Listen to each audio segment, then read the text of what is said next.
curse made us from stone to protect Girdlegard.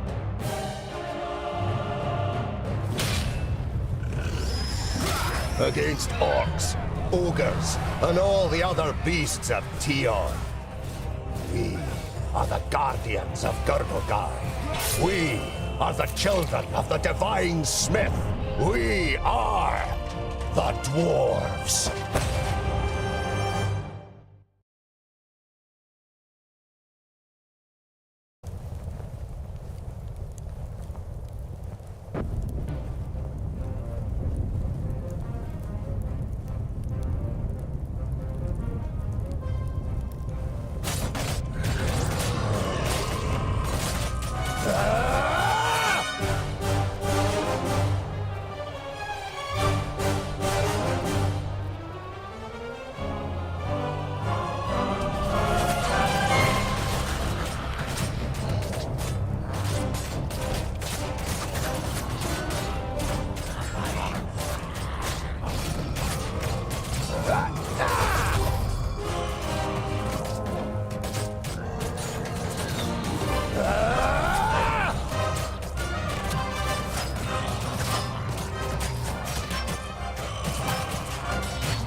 Understood!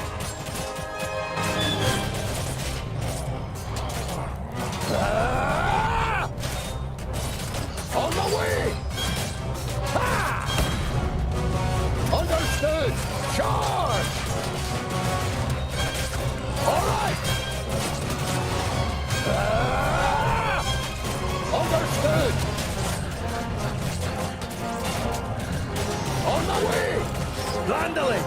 A present from the workshop! Understood! All right!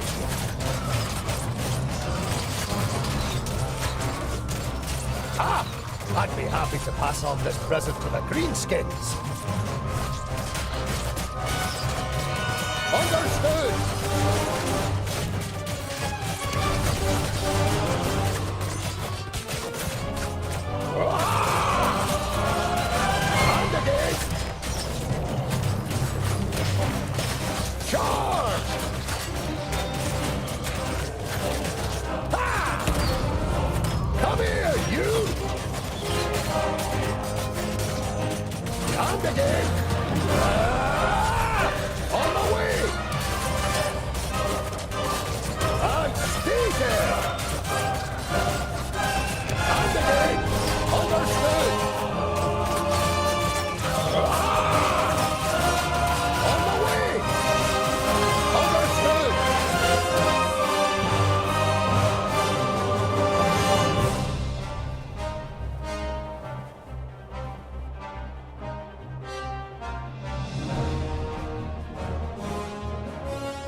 What are you doing here? Giselbert I, the father of the Fifthling clan, has not been on the front line of battle against the creatures of Tion for many cycles.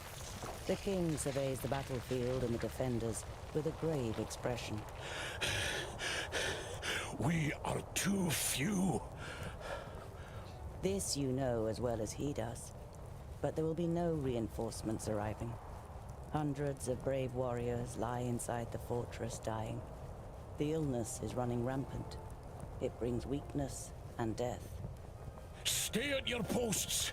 Be as steadfast as the granite of which we are made. Nothing can break us.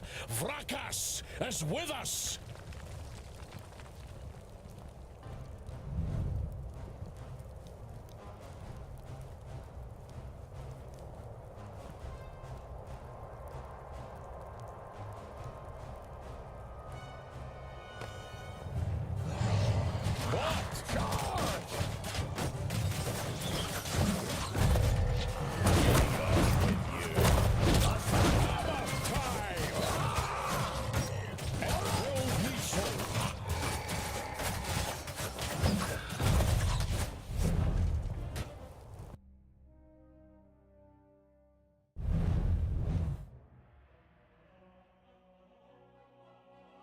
Vrakas made us from stone to protect Girdlegard.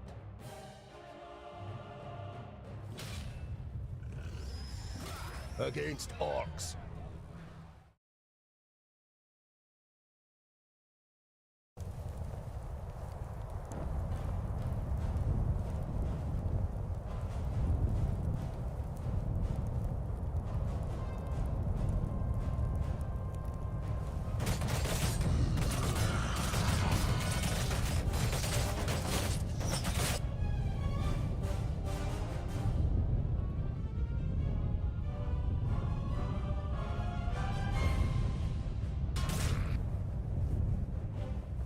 Understood! All right!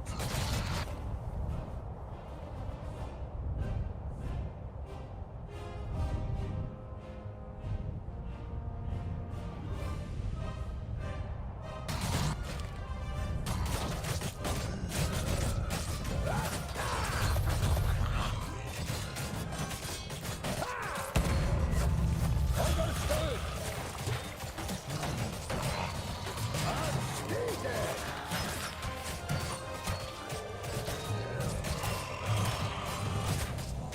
That's that.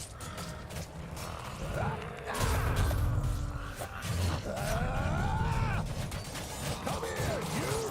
Just a moment!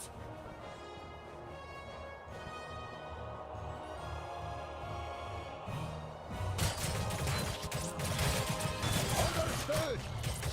Charge!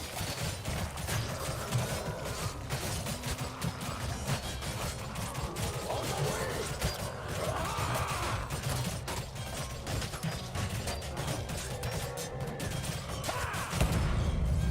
Understood!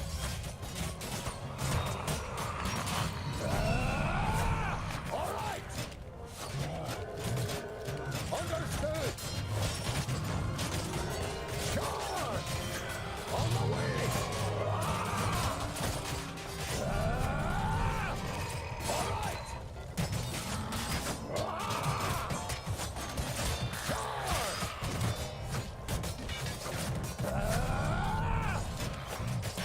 Charge!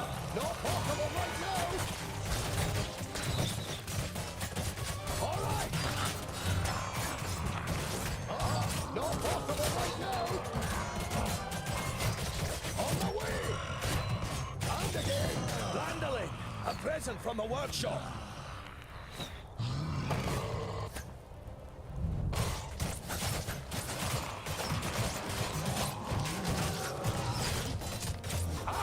I'd be happy to pass on this present to the Greenskins. Understood!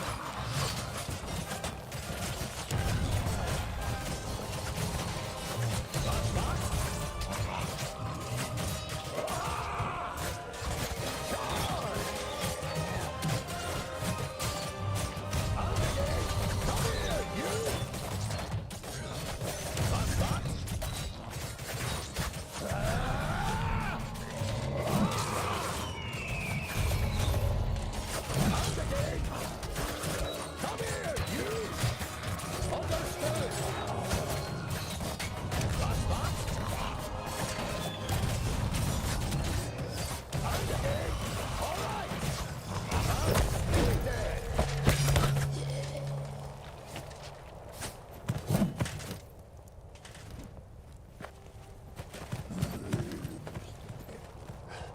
My king! What are you doing here? Giselbert Eye, the father of the Fifthling clan, has not been on the front line of battle against the creatures of Tion for many cycles. The king surveys the battlefield and the defenders with a grave expression. We are too few. This you know as well as he does. But there will be no reinforcements arriving. Hundreds of brave warriors lie inside the fortress dying. The illness is running rampant. It brings weakness and death. Stay at your posts. Be as steadfast as the granite of which we are made. Nothing can break us. Vrakas is with us.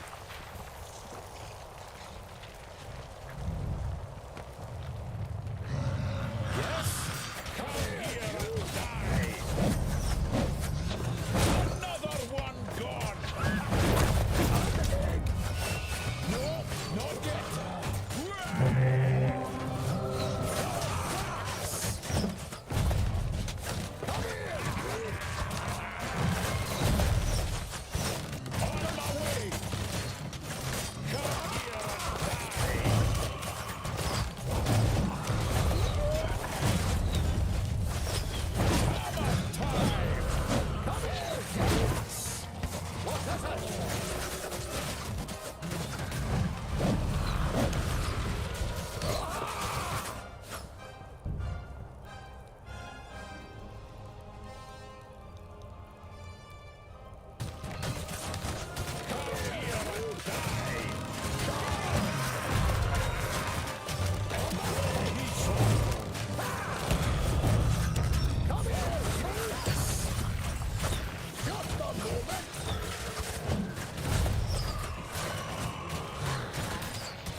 What is it?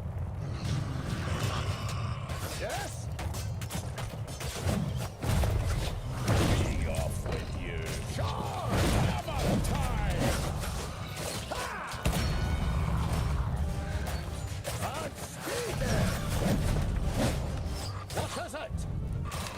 Come here, you!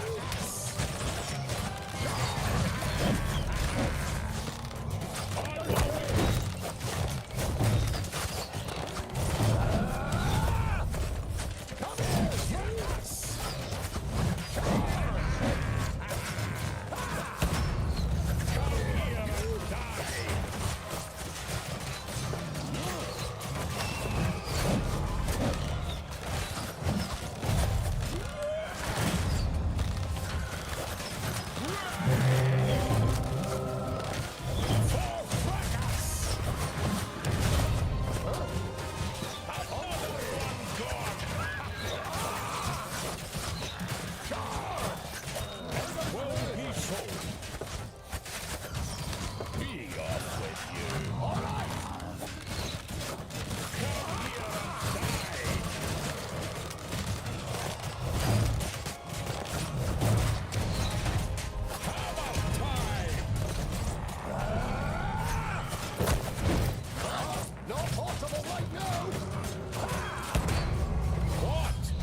The attack wasn't on tunnels. We suffered great losses beating them back.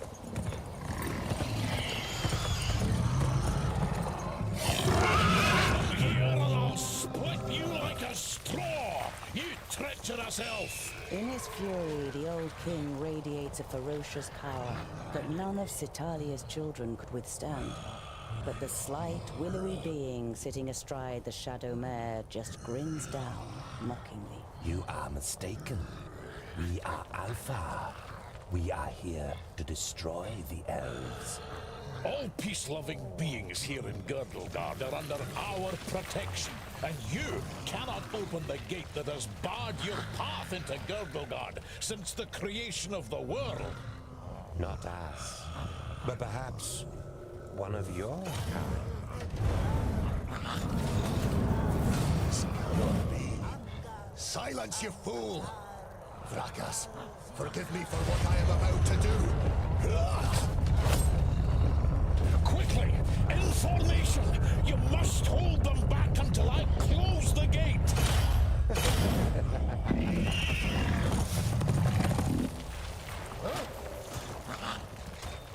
Charge!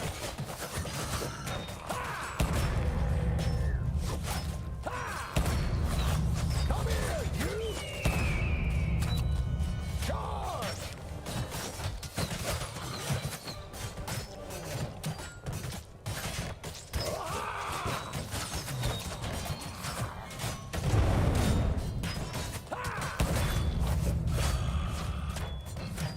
Just a moment! Come here, you! What is it? Charge! Understood! Not possible right now! All right! Come here, you! Just a moment! Yes! Understood! Underneath! Come here, you!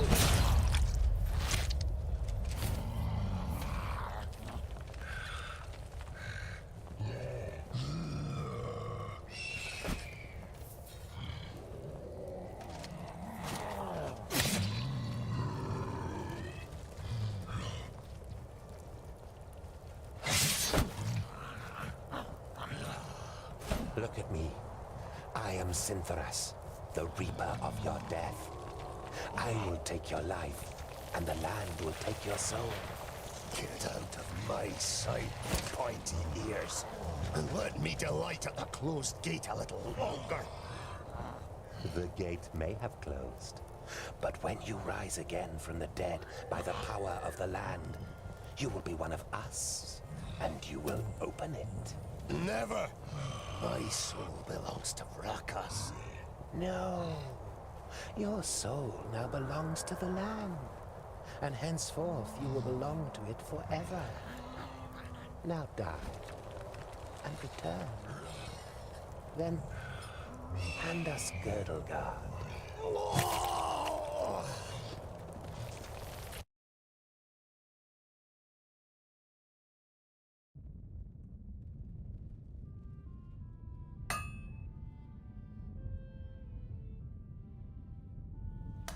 You're a perfectionist, Tungdil Bolafar.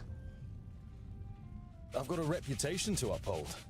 If you can't rely on the metalwork of a dwarf, what can you rely on?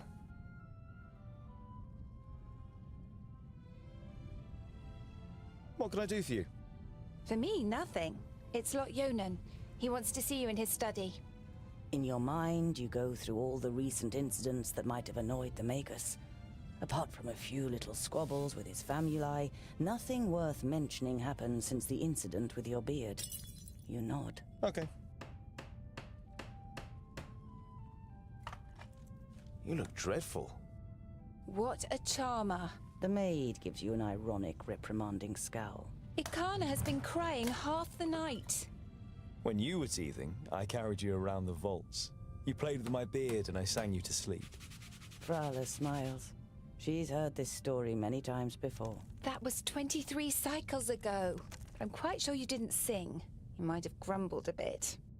If what you've read about the dwarven lifespan is true, it'll be another 300 sun cycles and more before you are called to the Eternal Forge. The certainty of one day having to witness Frala's death already burdens your heart. Better not keep the Magus waiting.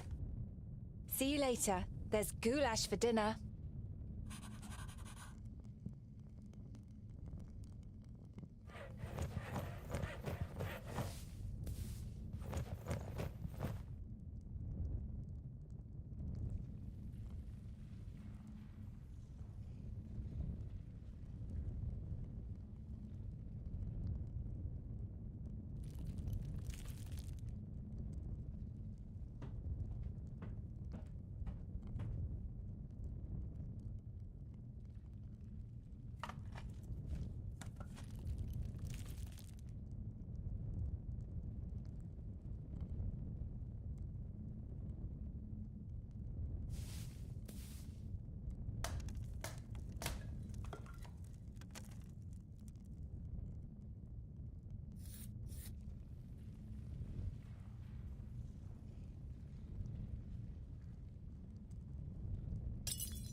Hey, groundling! Come to the kitchen, we need you. Jolison, a 4th degree famulus and your favorite foe among the students of magic, gives you a disparaging glance and disappears without waiting for your reply.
Tangdale! Quick! Or the goulash will get burnt! You immediately recognize what the problem is. A chain running over a pulley for positioning the cauldron is detached from its mounting, and the cauldron stuck in the fireplace. It's a heavy load, and none of the famuli, who feel superior even during kitchen duty, dare do anything. They might burn their fingers, or even get a bit dirty.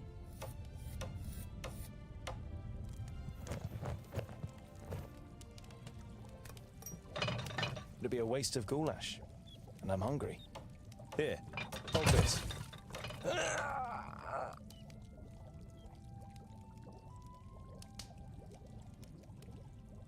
With as much concern in your voice as you can muster, you say, Oh, no, this doesn't look good. you're pleased to notice he's dripping with sweat. I'll get you back for this, groundling!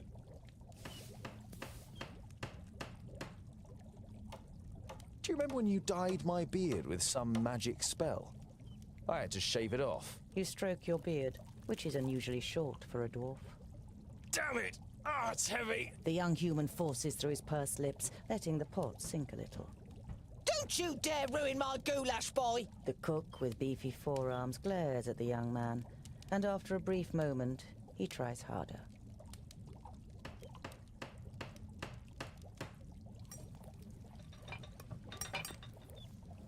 You damned freak! For a moment, you hope the famulus really does raise his hand to you. But then he comes to his senses and leaves the kitchen, his face bright red. What a pair you are!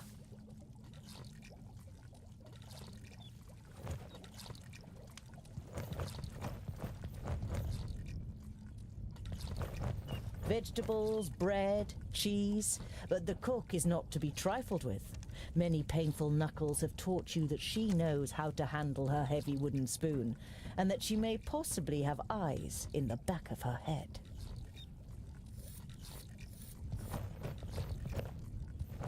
Do you know what Lord Yonan wants?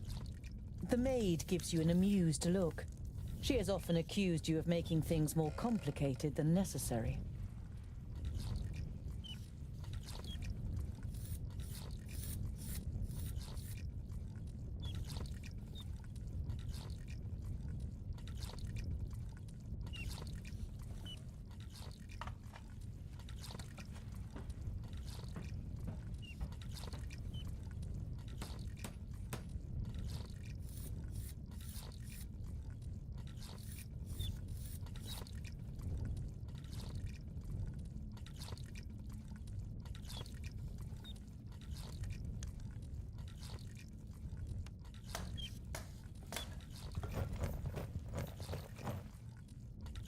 The beer that is delivered to the vaults is supposed to be the best beer in Idderslane. It's certainly your...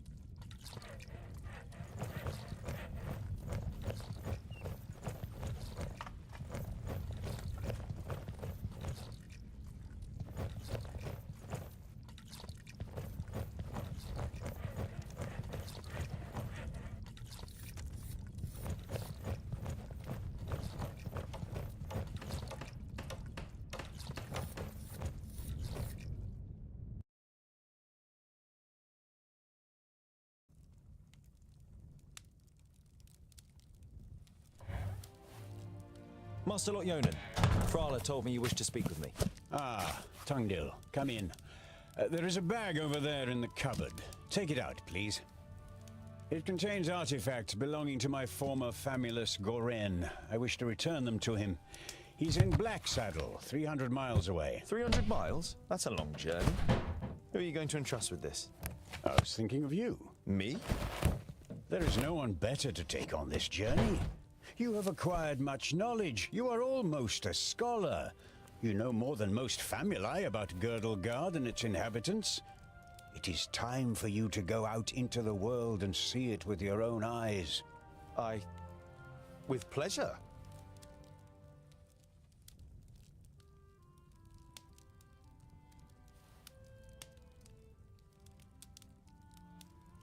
What's in the bag? Magical devices. You better leave the bag closed if you want to avoid any accidents. Dwarves don't really like magic, and magic doesn't like you either. Rakus gave us so much craftsmanship that there's no space left in our bodies for magic. Strictly speaking, every time you've been too close to magic, it has ended in catastrophe. Perhaps I'll meet some dwarves on my travels.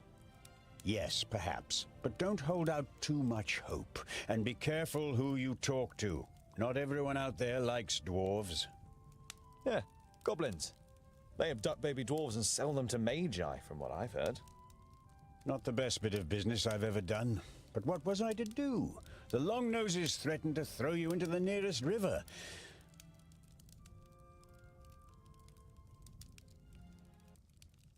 Be on your guard. Look after the bag and don't lose it. May Palandiel be with you. And Vrakas too, of course.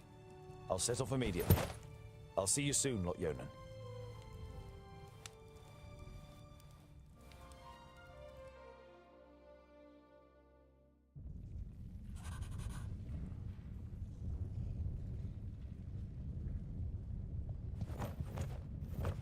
Lot Yonan didn't just take you in. He also taught you how to read and write. But you don't feel like reading right now. Especially as you already know all the books by heart.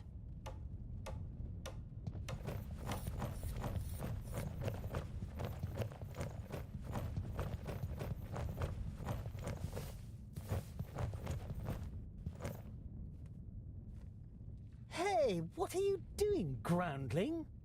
We're still eating here. Why don't you go and get your own portion?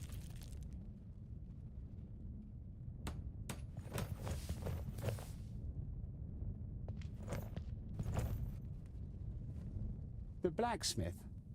Do you want something? Did a horse bolt while you were trying to shoe it? It's certainly not on our plates.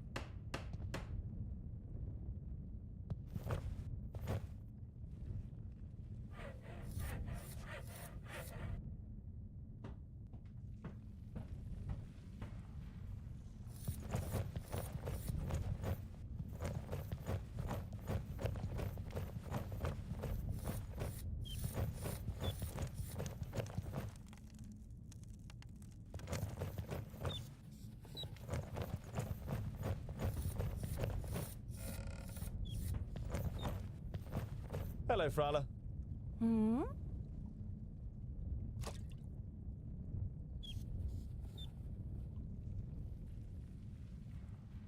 I need provisions for 300 miles. You're grinning from ear to ear.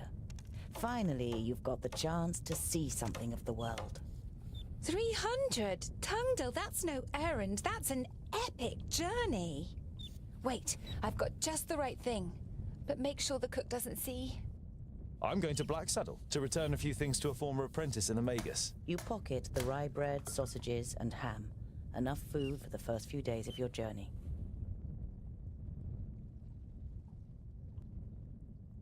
I've got a present for you. You take out a symbol of protection that you've carefully made from 3 horseshoe nails. It's not the finest jewelry in Girdlegard. One look at Frala's face makes it clear that it doesn't matter. She glows with happiness as she takes the pendant. For me? But why? Because you don't see me as an oddity, and you're like a little sister to me. You could have said. But you settle with a shrug and a crooked smile. Perhaps I'll even meet some dwarves on the way. Frala throws you a cautious glance. It's a tricky subject that you can't help but broach. There aren't dwarves down here. You're the only one in Idaslane, as far as we know. I know, but I can't just have been born out of a rock. Somewhere in the mountains, I have a clan. Maybe even a family. Yes. Maybe. Frala has reminded you more than once that Lot Yonan wrote to the dwarf clans, and none of them were missing a dwarf boy. I have to go. I've got a long journey ahead of me. I wish you the blessing of Palandiel and Vrakas to protect you from all danger on your journey. Here, a talisman. Whenever you look at it, think of me. Frala winks at you mischievously. And of getting me a nice present.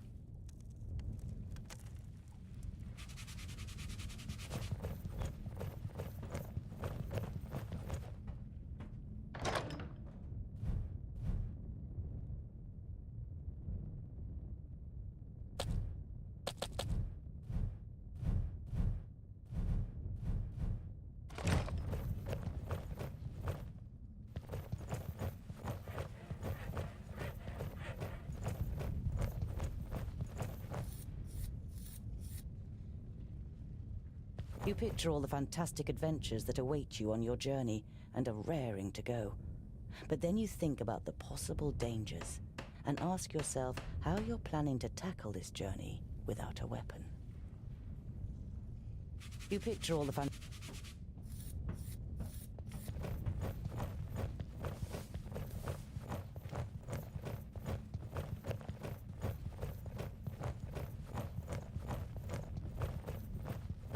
This is where you swung the forge hammer for the first time 30 cycles ago. No one taught you the craft. It was enough for you to watch Lot Yonan's old smith at work. Whenever the workshop was empty, you practiced and quickly mastered the craft with ease.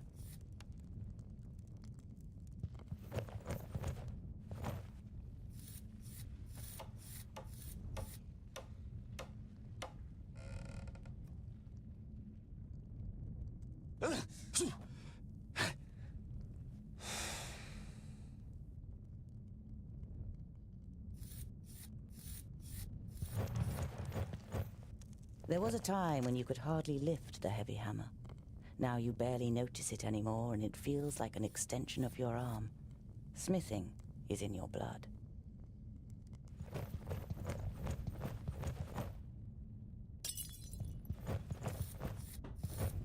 If I hurry, I might be back in time for Sonia's birthday. You're longing to see her face when you give her your homemade present.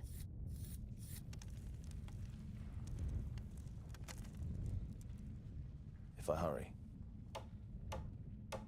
I wonder if dwarves ask Vracus for help on long journeys. The figure on the homemade altar doesn't answer.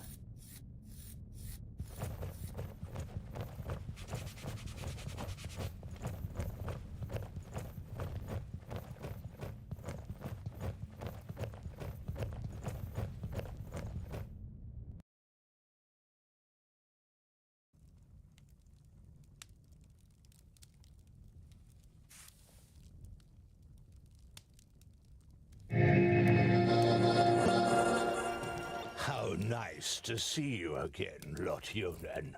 It must have been an age since we last met face to face.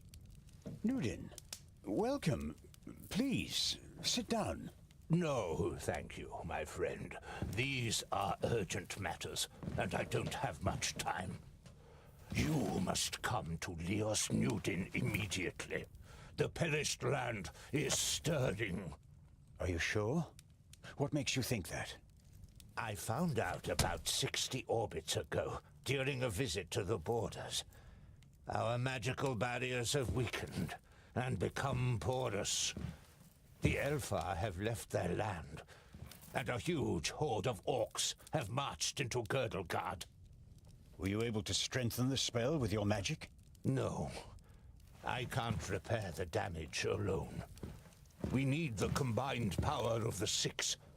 The other 4 are already on their way here, but we need your help too.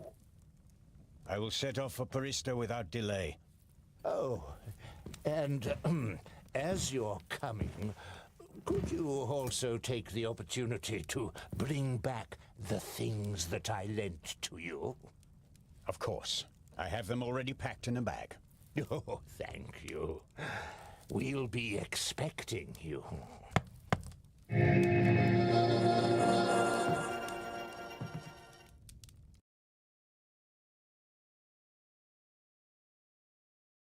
Utterly blinded by the sunlight, you squeeze your eyes tightly shut after only a few steps.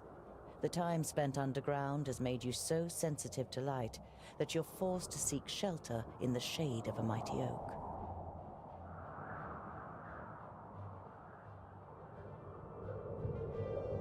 You reach a small lake by a birchwood. Your feet hurt and your eyes still sting in the unaccustomed sunlight, but a smile spreads across your face nonetheless. You've covered a decent distance on the first day of your big journey. You pitch your camp and lie down to sleep on the hard forest floor. When you awake in the morning, your legs are stiff and achy. Trying not to feel sorry for yourself, you throw your rucksack over your shoulder. You're a dwarf, and dwarves don't complain.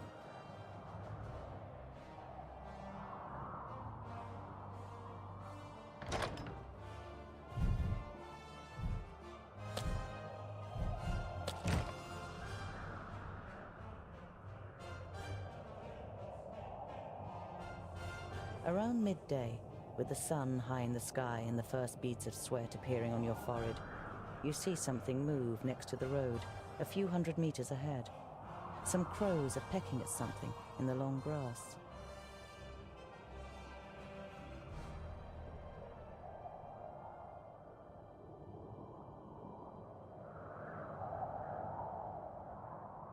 You survey the grass, the bushes, and the few trees that are growing on both sides of the track. The wind blows through the grass, and the leaves tremble. The pecking of the birds is only interrupted by the occasional fluttering of their wings. Apart from that, you see nothing.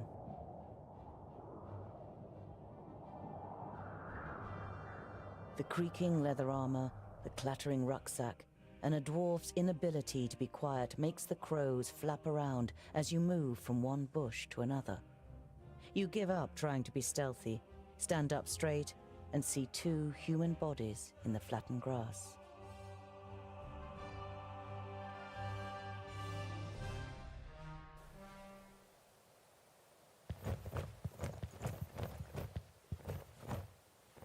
You don't see any signs of a struggle in the area where the corpses are lying. Were they stabbed by a companion? A stranger could hardly have crept up on them with such sparse cover. You look down on a tall, broadly built man. He's wearing dark brown leather armor that is strengthened with iron plates. There's a sword lying next to him. Was he trying to defend himself against something? Or someone? There is no blood on the sword. By Vracus. There are some narrow stab wounds in the man's chest. The cuts are too big to have been made by arrows, but too small for sword wounds.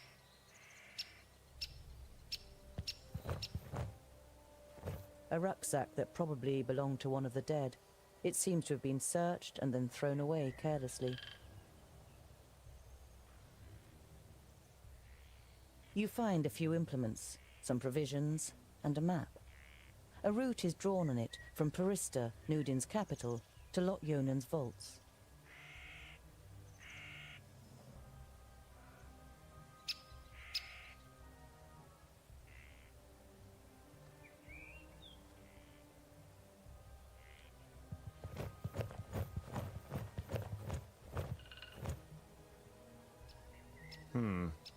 Nothing.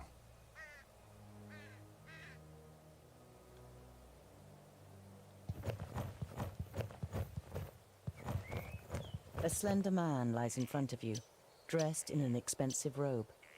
It is in the colors of Turgur the Fair-Faced, one of the 6 magi. The dead man must be one of Turgur's famuli. You don't see any wounds. Does this...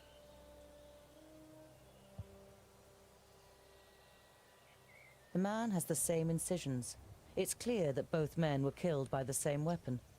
But what that weapon might be, you cannot say.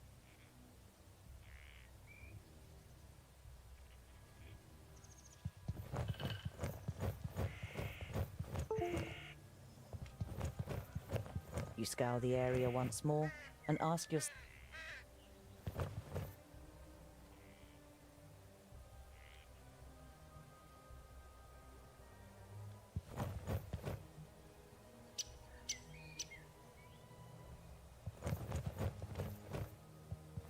You scour the area once more and ask yourself what to do next.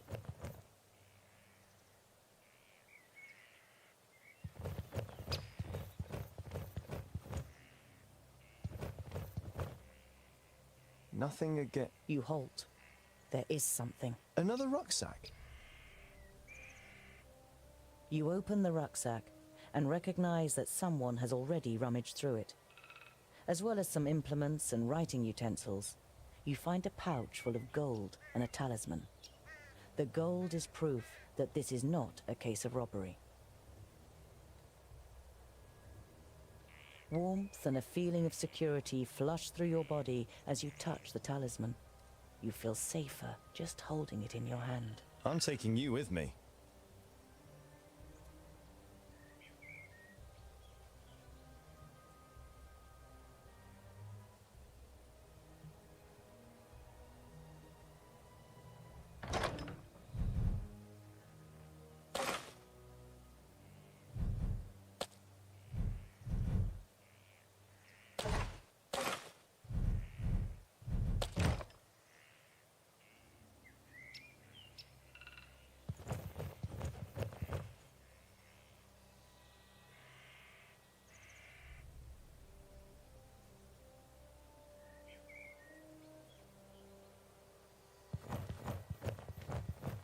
You scour the area once more and ask yourself what to do next.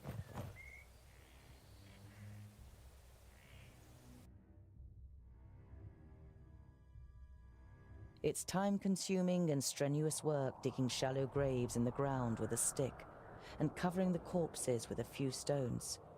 But it should at least keep the crows from their feasting for a while. You continue on your way so as to put a few more miles between you and your grisly find before night falls.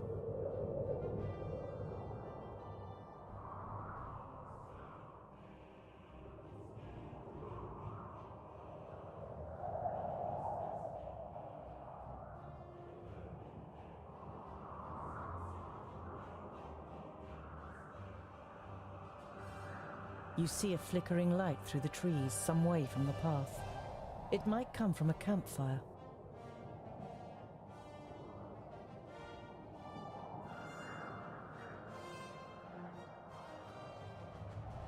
You walk towards the fire with confident strides until you finally make out 3 broad-shouldered men with axes. 2 rabbits are sizzling over the fire. The men are joking with one another, but you can only understand the odd word. They haven't noticed you yet.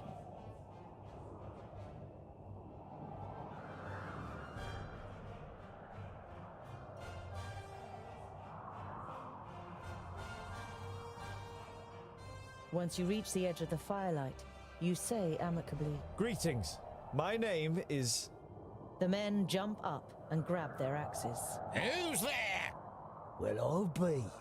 Is that a groundling? The men look you over suspiciously.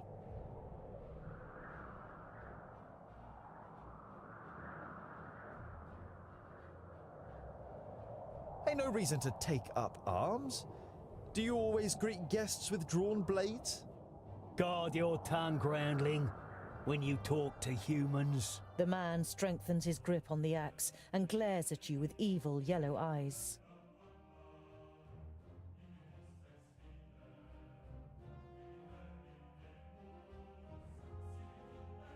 Put down your weapons or I'll be forced to use mine. You threatening us, groundling?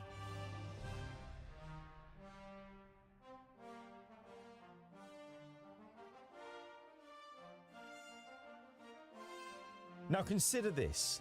I am a dwarf with an axe, and I don't use my axe for cutting down trees. The men are visibly unsettled and lower their axes a little.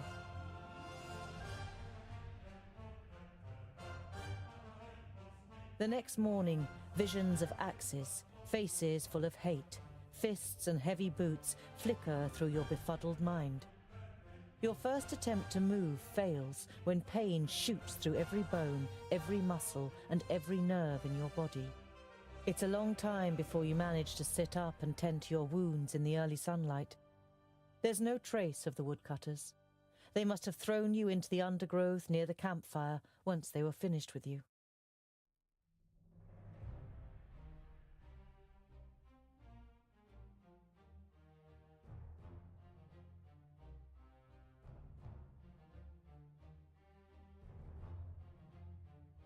You look down on a large village on the banks of the Warder.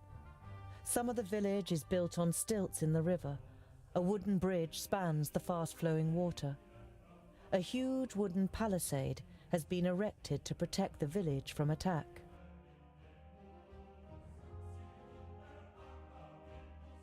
The guards on the palisade are watching you. Their armor looks well cared for and well made. The smith who made them knew what he was doing.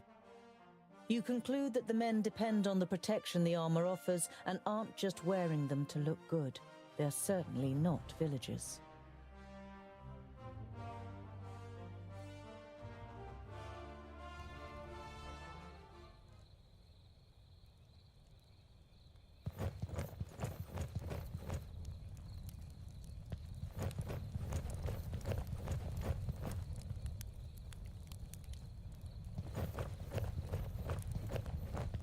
The wooden palisade encompasses the whole of the large village and is guarded by many men in armor. The stronghold has been constructed in haste, probably only over the last few days, but the work is sound, and uninvited guests should find it difficult to gain access.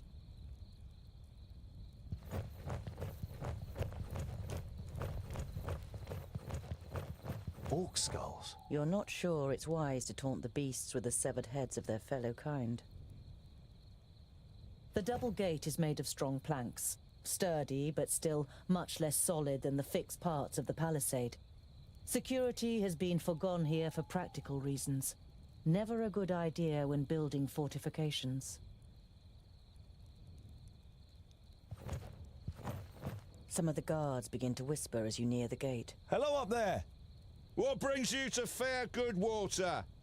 And have you seen any orcs on your travels, groundling? The man leaning over the palisade eyes you up and down carefully.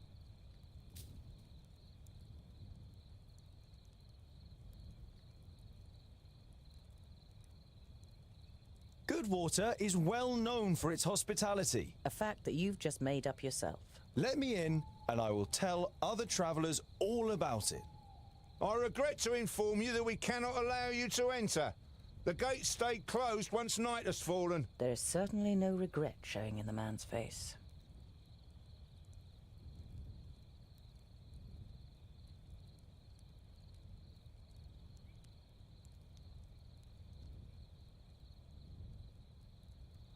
I'm a blacksmith. And a dwarf. Let me tell you, your gate might look solid, but it won't withstand a real orc assault. The murmuring all around him makes the man pause for a moment. If anyone else had criticized the stronghold, they'd have been laughed down and shooed away. But no one understands defense systems like the dwarves. A dwarf blacksmith who just happens to be standing in front of our gate?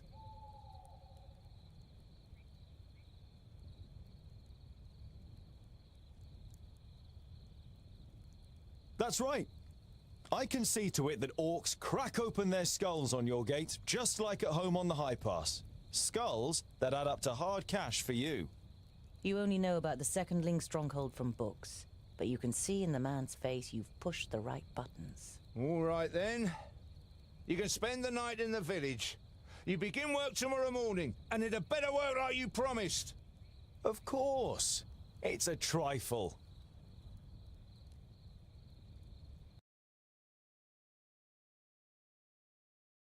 After a meal, you spend the night in the comfort and shelter of a Goodwater tavern.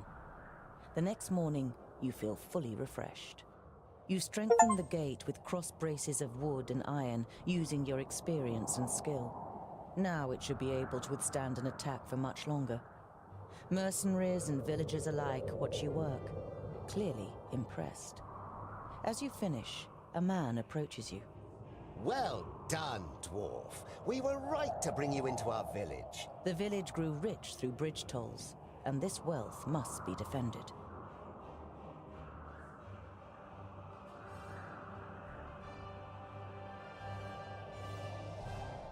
I've spent almost half an orbit strengthening the gate. How about a bit of compensation? The council member's face darkens. We've paid for food and lodgings, and because we're generous, we've also thrown in the bridge toll. Good day, Mr. Dwarf.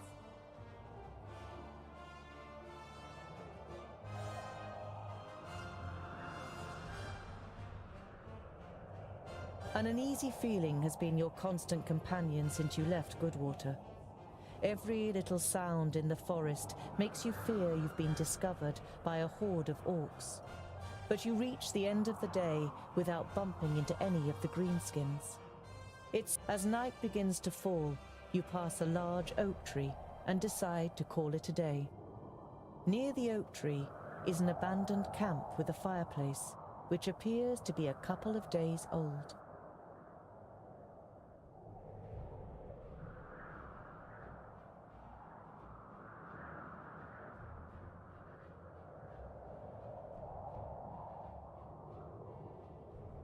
You swing yourself up the trunk and then pull up your baggage after you. You're prepared to sleep in a tree like a bird if it means escaping the orcs' attentions.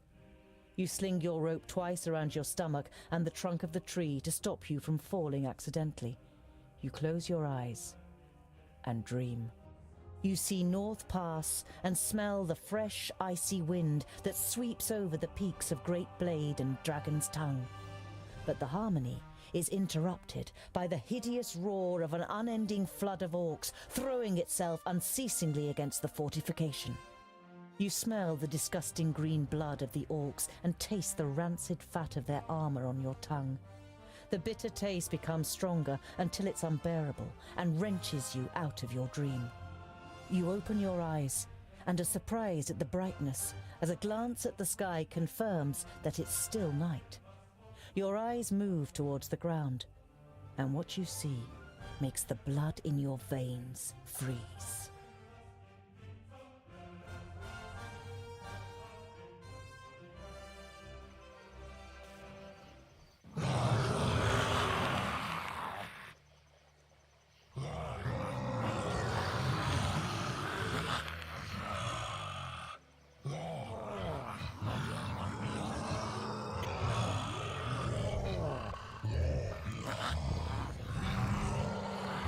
Sinthras of Son Balsor. My master, Lord On the Doublefold, ruler of the perished land, has elected you, the lords of Taboribor, to be the sword that conquers the south. You mean you want us to put our necks on the line and be killed by some magus? Lord Jonan and the others will be taken care of. Your task is to create a diversion in the south until my master's plan succeeds. And which of us is the one that conquers the most land? So Kragnar will be the new Grand Lord. He glares at Ushnox and Bashko. The Kragnar short ride will conquer the most land. Never! We will overwhelm the cities of the Red Bloods quicker than you can suck the marrow from a bone! We shall see. You can't believe what you're hearing. If the beasts of Tion ride into battle together, catastrophic cycles lie ahead for Girdlegard.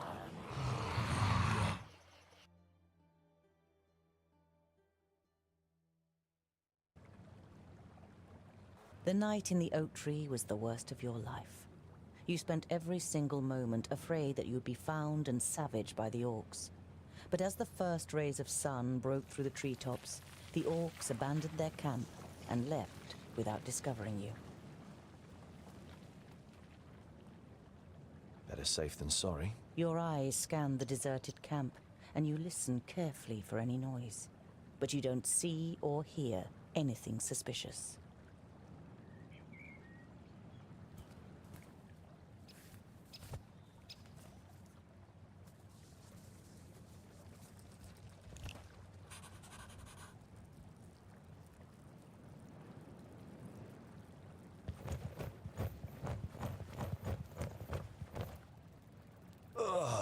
You're overcome by the urge to vomit. You have, of course, heard the stories, but seeing with your own eyes that orcs actually do eat humans is a long way from just reading about it. This is the place. I knew it was here. Come on then, find that stupid necklace. Hey, Fuskar! In front of you! A groundling! Perfect for a spotted breakfast.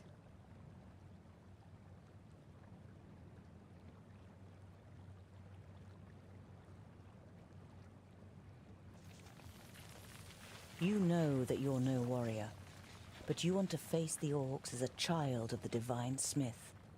Perhaps you'll manage to kill at least one of them, so as not to appear so undwarven in Varacus's eyes. I'll give you something to chew on. Varacus made us of stone.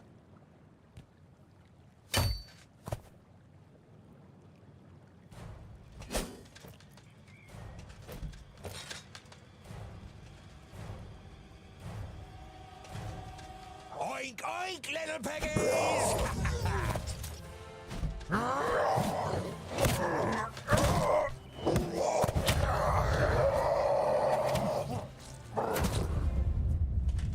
By Barrowin's beard!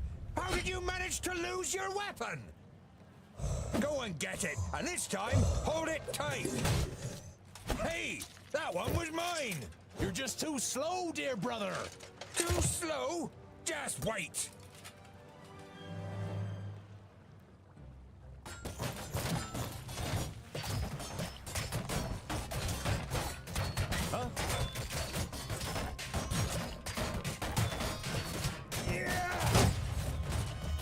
Goodbye forever! What is it? Wild, what is it? Here, what bad luck for you! Pavrakas! At once. I didn't hit you very hard! Understood.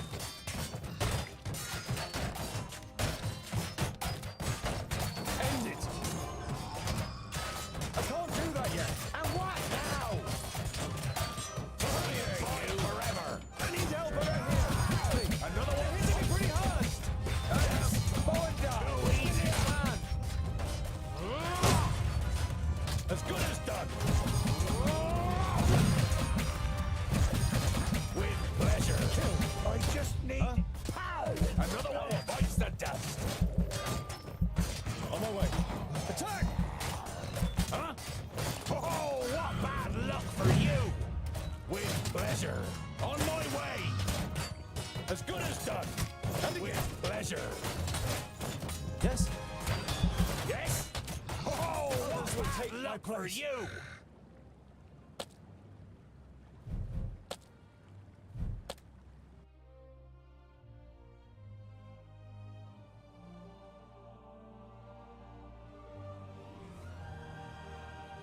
Uh-huh. Of course!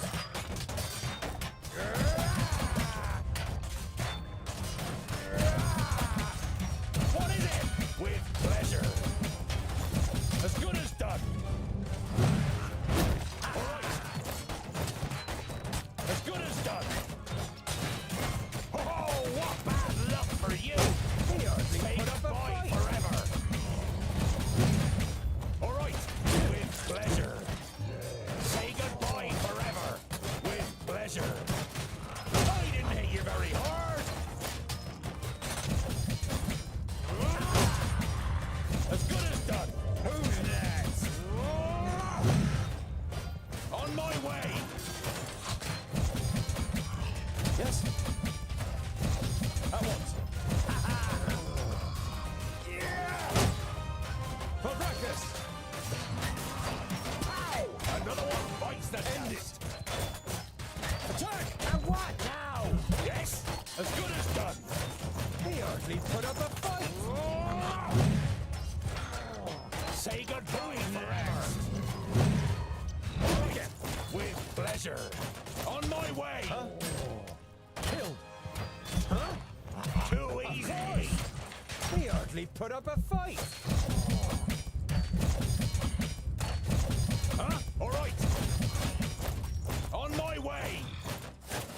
As good as done. Understood. And what now?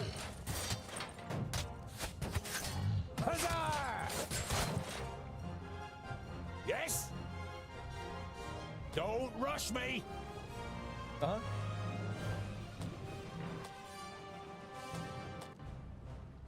Huh? Huh? Yes? What is it? Yes? Huh? Please wait a moment.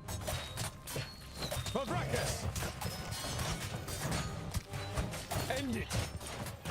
On my way. And what now? Huh? Say goodbye forever. He hardly put up I'll be ready soon. With pleasure. All right. On my way. As good as done. Put up a fight. Uh-huh. Huh? I'm not that quick. What is it? Oh, what bad luck for you! Who's next? As good as done. On my way. Huh? And what now? Huzzah!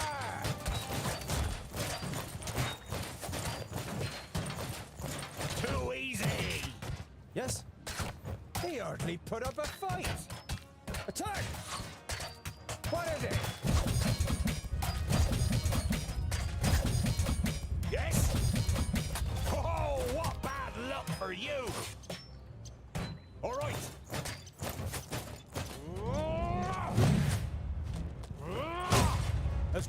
done. Who's next? Huh? Too easy! For Brackus! Huh?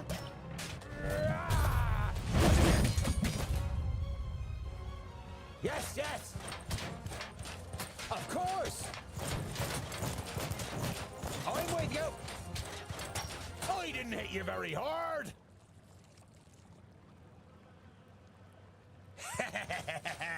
Oink oink! That's all? No more orcs? Well thought, young friend. Do you happen to be tongued ill? Well thought! But he fought like a... Boindale, what do you expect? He grew up amongst the humans. Who are you and how do you know my name? My name is Boindal Hookhand of the clan of the Swinging Axes. This is my brother, Boindale Doubleblade. We've been sent to find you. Call me Ironheart. Are there any more piggy snouts around here?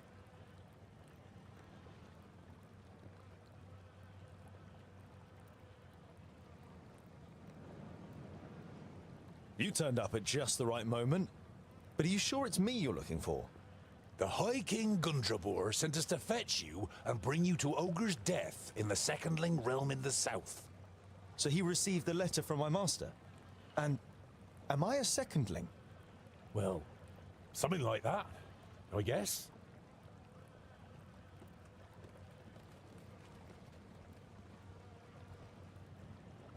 Then my family was found and the High King wants to bring me back to my clan. No, you're not a secondling. You're a fourthling. And you're to...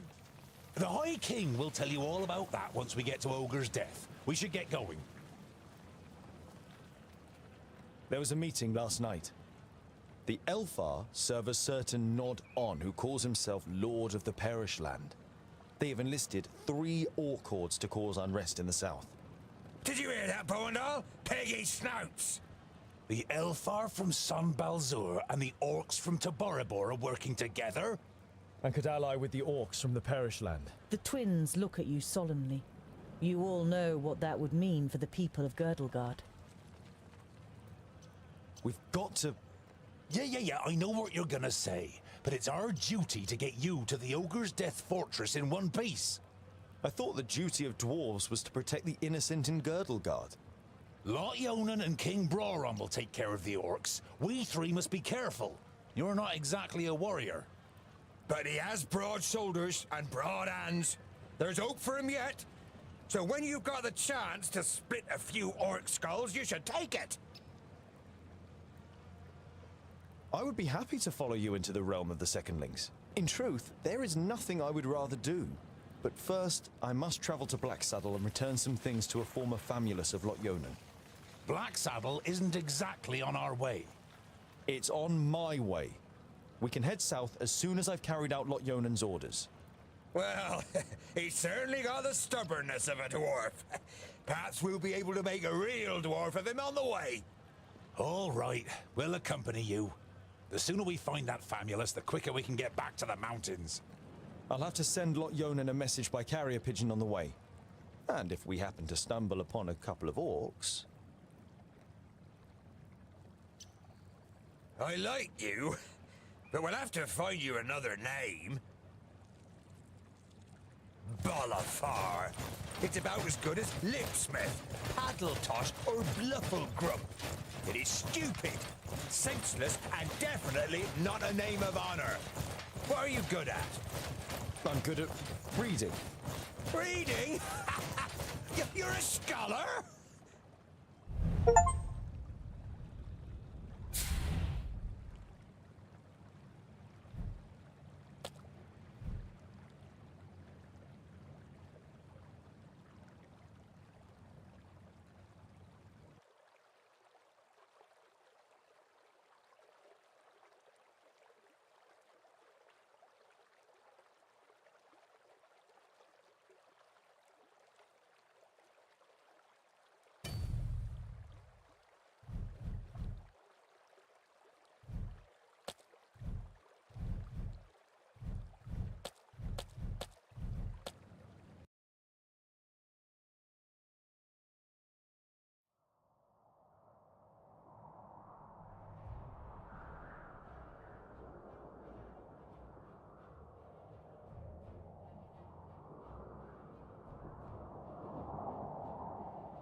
You arrive at a crossroads with a tavern on the corner. A warm light is emanating from its window, lighting up the road around it. A stone sculpture of a sheep stands in front of the door, and above it a sign, swaying gently in the breeze, reads, "The Stone Sheep."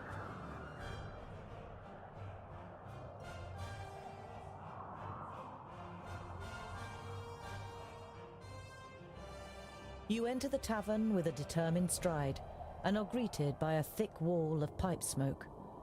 The dozen or so drinkers at the tables turn towards you, then give each other astonished and slightly worried looks. In the tavern, there are half a dozen people sitting at the tables, and just as many at the bar, clearly farmers and labourers from the surrounding villages. Boindale pays no attention to the other guests and trudges over to a table. Together with his brother, you follow him and sit down. The landlord comes out from behind the bar. What can I get you? You hear surly muttering from one of the tables. What are groundlings doing showing their faces here, now of all times?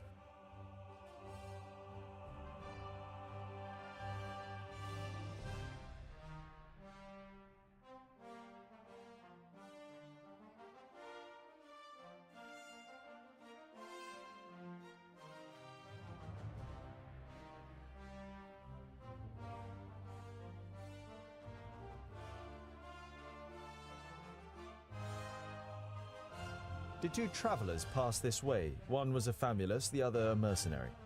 The landlord shakes his head indifferently and mumbles something incoherently.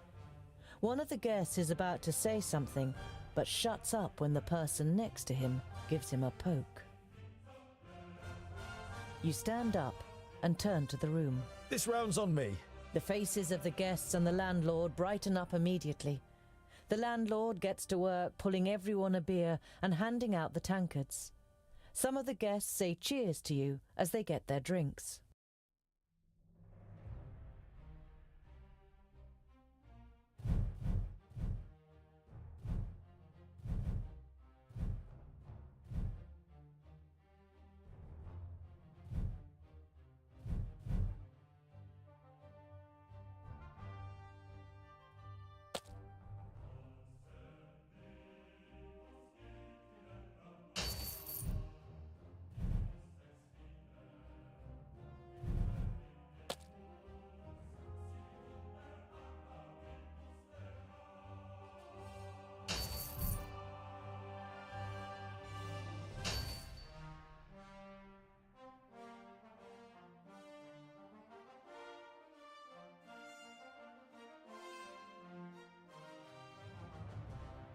Come on now, tell us what happened. We're all friends here. The man who was going to speak the first time round looks over to his neighbour, who nods. Two travellers spent the night here. One had a robe on, the other was a mercenary. The next day they left, all in a hurry. Said they'd been attacked by an elf. One of the other drinkers finds his voice too. There was a hell of a lot of noise that night. As if there'd been a dust-up. You left some gold here for the trouble. I thought they meant the noise, but then I noticed the broken window. The landlord sighs. Please, don't tell anyone else about this. Who would want to spend a night in a tavern where an elf has been sighted?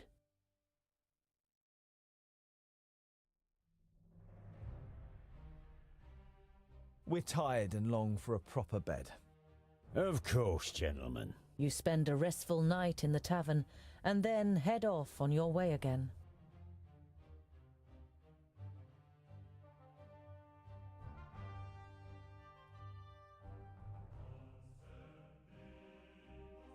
There are dead orcs lying in the defensive trenches and strewn over the meadows in front of the city.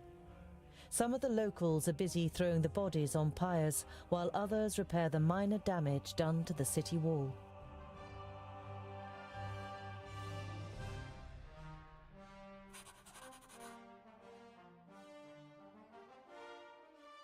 You see a camp with a wagon and two people on the edge of the path. Behind them, Black Saddle towers up above a thick, dark forest, about a half a day's journey away.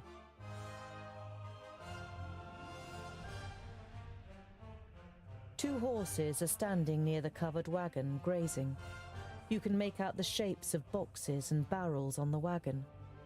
The 2 humans are wearing smart clothes and are sitting next to a large campfire. They don't seem to have noticed you yet.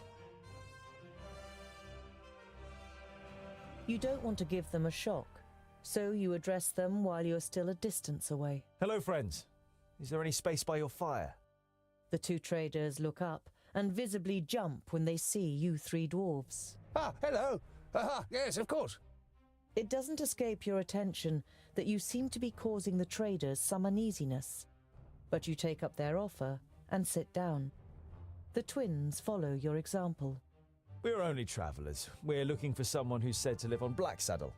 A hermit. Someone who lives here? The traders exchange amazed looks. If they live here, they must be mad. Normally we wouldn't stop and rest here, but the horses are too exhausted. Our departure from Parista was delayed and we must have driven them too hard.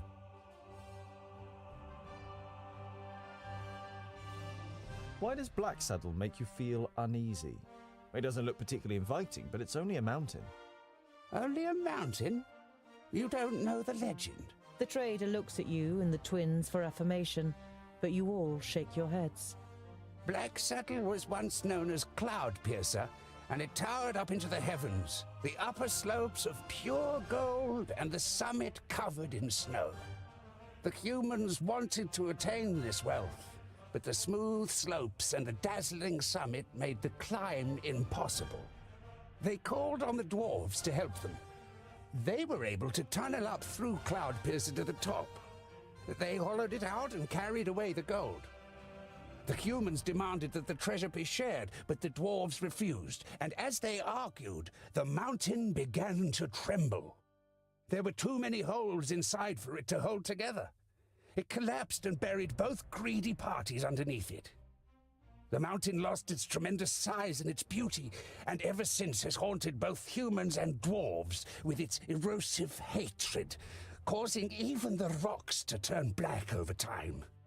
Pfft. Never heard of it. Sounds like human tittle-tattle.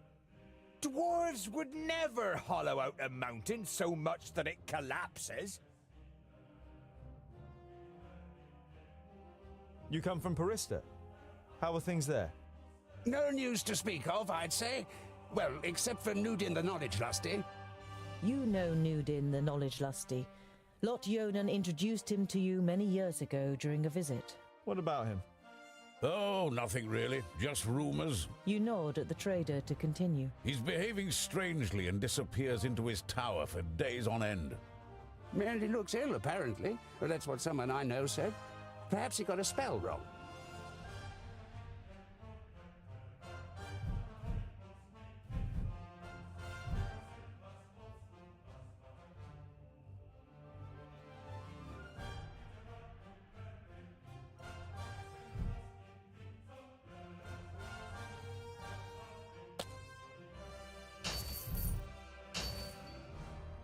Later in the night, after eating together and some friendly conversation by the campfire, you all decide to sleep. But you take the first watch. It's a night in which nothing happens, and the next morning the traders set off early. After breakfast, you also continue on your journey. After a march through the thick pine forest, Blacksaddle, the sinister tabletop mountain, and your journey's destination rises up before you.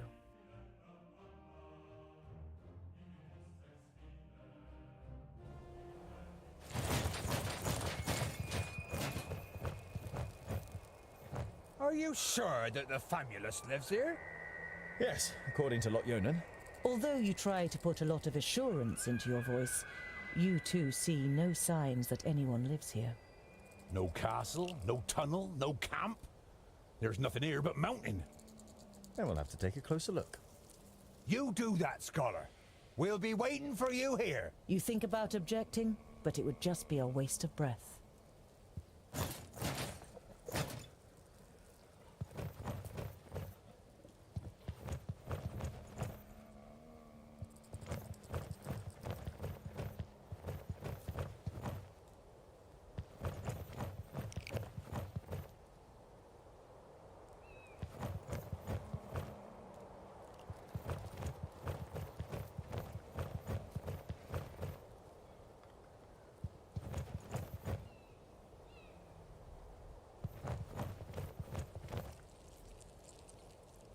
An old tree. Looks like it could fall down at any moment. There we go.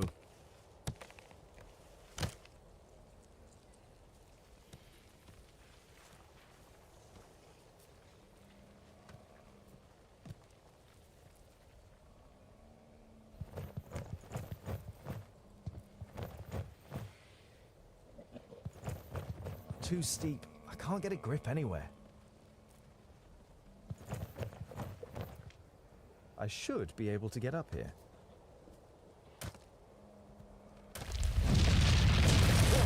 Oh. That was close. I hope this is all worth it.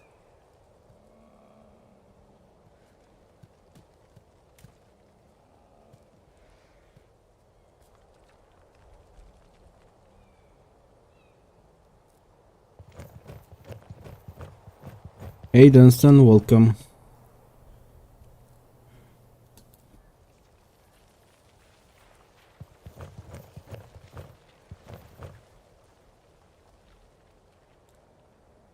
Definitely a rock face.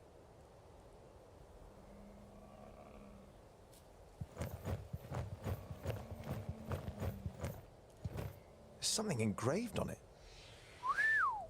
You realize with surprise that they are runes in the Dwarven language.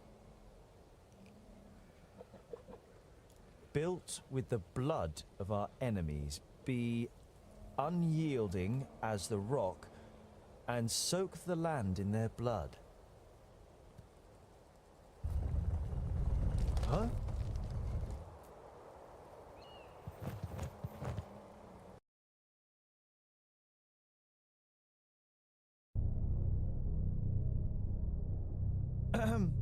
Hello?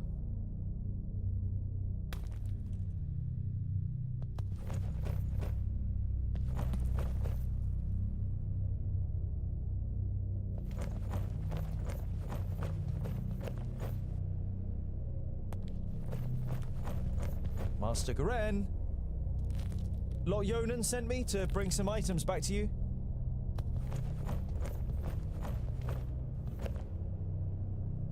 My inquiries are almost at an end. That means I can finally go to be with my sunshine. I have never been to Greenglade, but I think I will like it there. I deposited my most valuable things in the grave of Horengarth before my departure and secured it with magic. The password is... You recognize the following words as rune names, but they're written in the learned language, so you don't know which they are. Greenglade. Oh, great.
So, Scholar, what are the results of your inquiries? There is an abandoned fortress in the mountain, and I think it belonged to the Thirdlings. Boindale's eyes narrow. The blasted dwarf killers! A Thirdling fortress? Here? In the middle of Girdlegard? We must let High King Gundrabur know about this. The fortress has been long abandoned by the looks of it. Anyway, I can't go to Ogre's death until I have completed my quest. Goren is in Greenglade. Huh.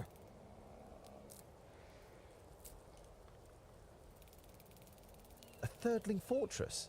Here, in the heart of Girdlegard. That's strange, isn't it? And worrying. But they've always been wily.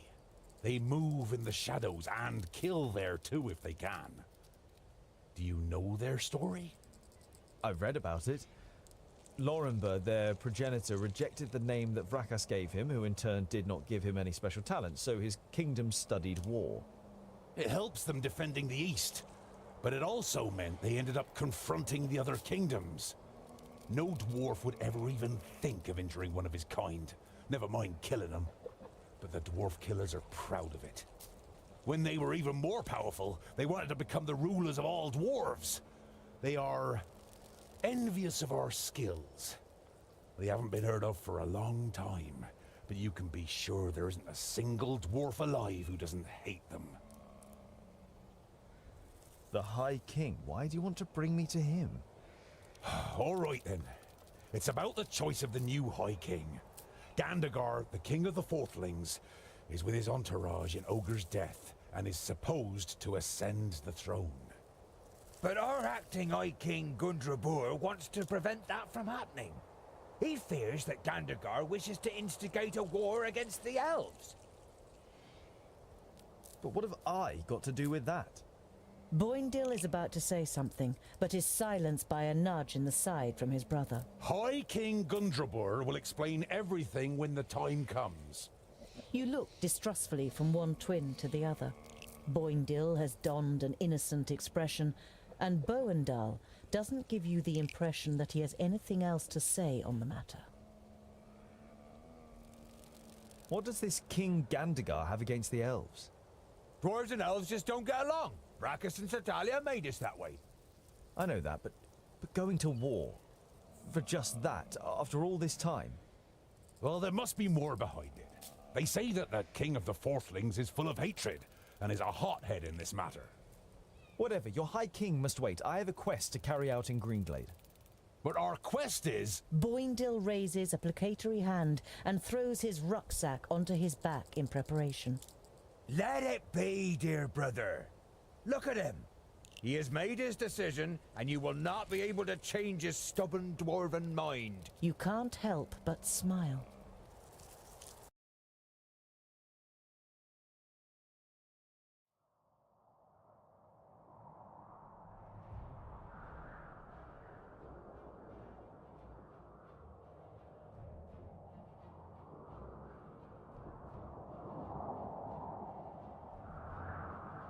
Traces of the attack on Steepleton can still be seen, but the repair work is coming on well. While taking a rest, you see a cart trundling along the road not far away from you. A young couple are sitting on the box seat, clearly in love and more interested in each other than the rest of the world around them. The sight reminds you of a long, unanswered question. So, I was wondering, what do female dwarfs look like? Pretty. Very pretty. Uh-huh. You were expecting a little more information. Do they have beards?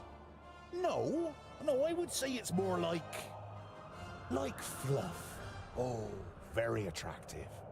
And what do they do? I mean, are they warriors too? In our kingdom, most take care of domestic life. They take the animals down to the meadows in the valleys, make sure the larders are full and that there's plenty of good beer, and make our clothes. It only ever causes problems when men and women stand shoulder to shoulder in battle. Some of them are talented stonemasons and smiths, and beware of insulting their skills. They are no less proud than we are.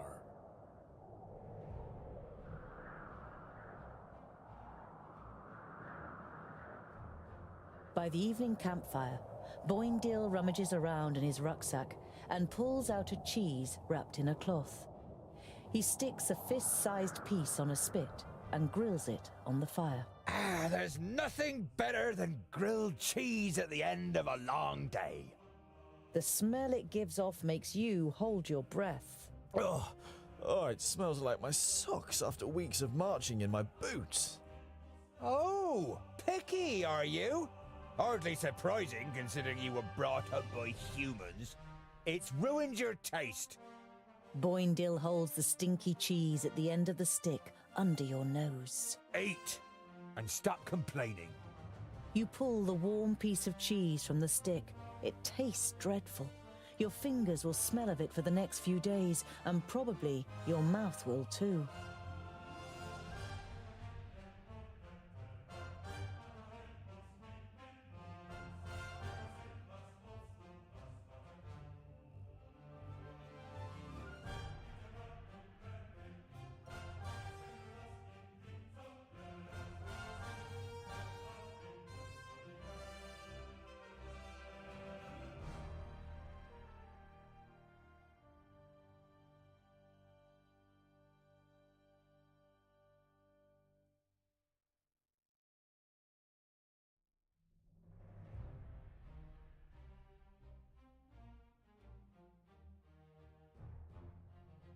The hamlet of Sungird certainly lives up to its name.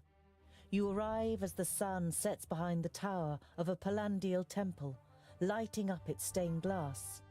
There's a shop in the village, and through the window, as well as some everyday objects and food, you also spy a shelf full of books. A small bell rings as you enter the shop.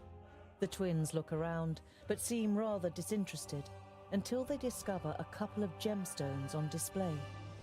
On the wall to your left is the bookshelf you saw through the window. It's quite unusual for a village shop to sell books.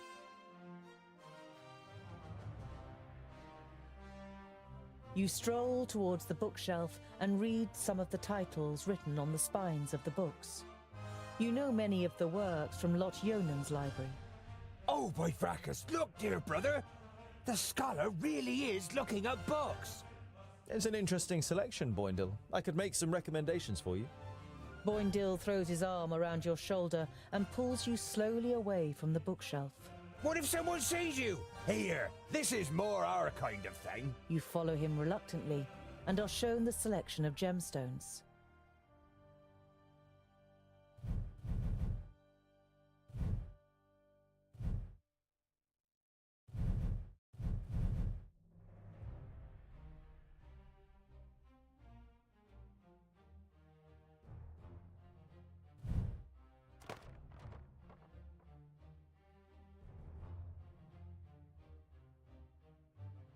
Boindil is walking next to you in silence. Now and then he looks at you from the side. And you really do like books? Yeah, I'm curious. And you can find many answers in books. Won't you have found all the answers at some point? Quite the contrary. The more books you read, the more questions you ask. Ah, I knew it. Oh, just a waste of time.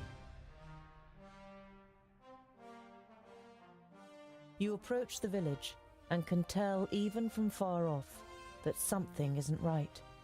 The smell of burnt wood and death is in the air.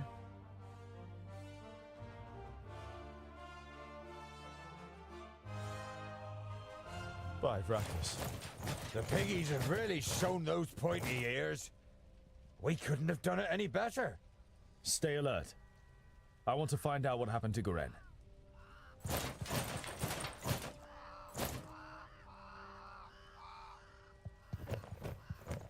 Hoofprints! Burned into the ground! Alfar? The fire in Boindil's eyes flares up with delight. Huzzah! That would make a change from those stupid piggies. Did you hear that, brother? We might get to test our blades on Tion's pointy ears.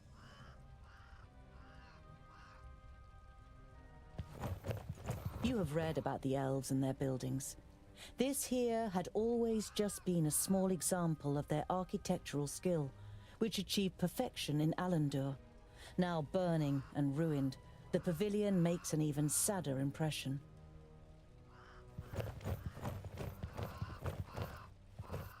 The hand that painted this picture was that of a master. It is composed exclusively in shades of red, but every single little detail is painstakingly and precisely reflected. Trees, the remains of buildings, bodies. You hesitate.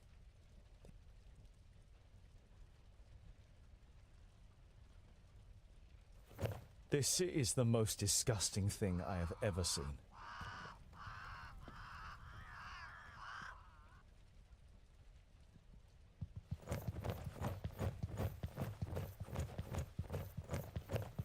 Green Glade was one of the few places in Girdlegard where humans and elves lived together.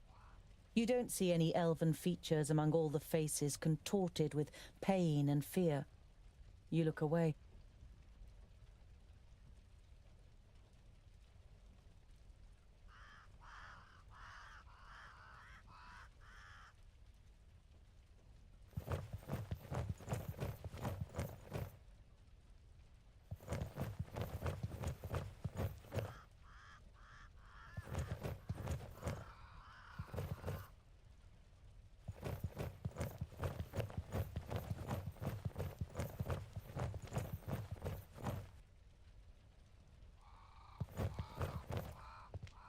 The body of the man is riddled with arrows and is lying in a small patch of undamaged ground, while a sea of flames must have raged in a circle around him. The robes remind you of those of Lot Yonan's famuli. This, plus the fact that the man used magic, makes you quite sure that this is Garen. Garen had these books on him when he was attacked. Was he trying to bring them to safety? Your eyes fall upon a sealed letter next to the books. The circumstances seem grave enough for you to break the seal. Greetings, Toga. I am glad to hear that you finally wish to confide in Lot Yonan. I have found out something new about the demon. It's all written in these books. I think they are the key to his destruction, or I hope so, at least. Yours faithfully, Garen. What demon are they talking about? You instinctively think about how the magical barrier is only a few days' march north of here, and beyond it, Varakas only knows what kind of creatures live in the Perish Land.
The elf maiden's graceful snow-white face still radiates beauty, in terrible contrast to the rest of her appearance. From the neck down, she is nothing more than a blood-red, damp and glistening skeleton. There are long nails sticking through her thin bones, and where her beautiful eyes once were, are now gaping black holes. In your imagination, you see the Alfar's shadow mare standing around the Lady of Greenglade, devouring her, while she, nailed to the tree, squirms and screams in pain. You quickly put your hand over your mouth. You destroyed my painting. Now I need fresh blood to paint a new one. Huzzah! This will be fun! We finally get to fight! I hope your blood doesn't clot too much. It has to be nice and fluid for my fine brushstrokes. Ha! How do you plan to defeat us, pointy ears? There are 3 of us. Oh, only 3. That makes it easier. She looks over the corpses. Othar and Lueth Buanre. What's happening? That's the perished land. Impossible. Greenglade is south of the barrier. I know of nothing else that can resurrect the dead. Knock their heads off or they'll keep coming back.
What is it?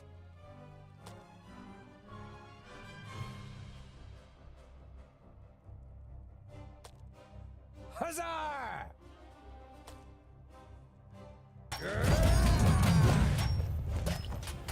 Huh?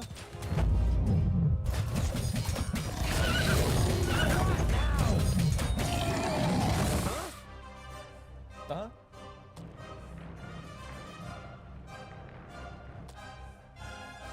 What is it?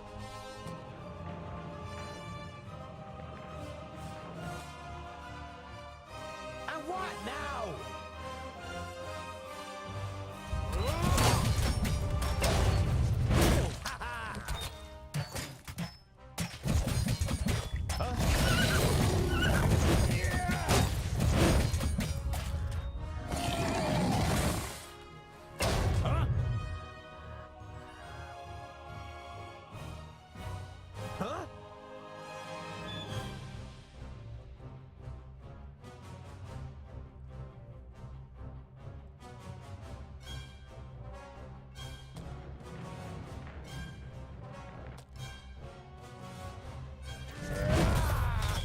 Who's next?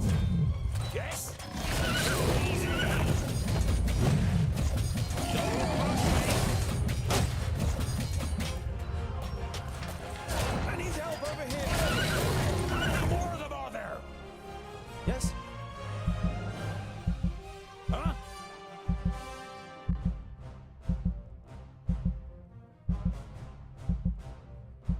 Huh?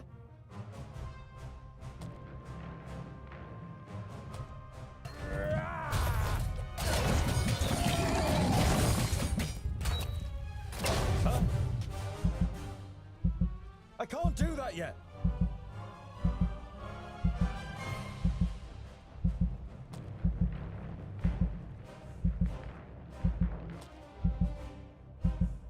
What is it?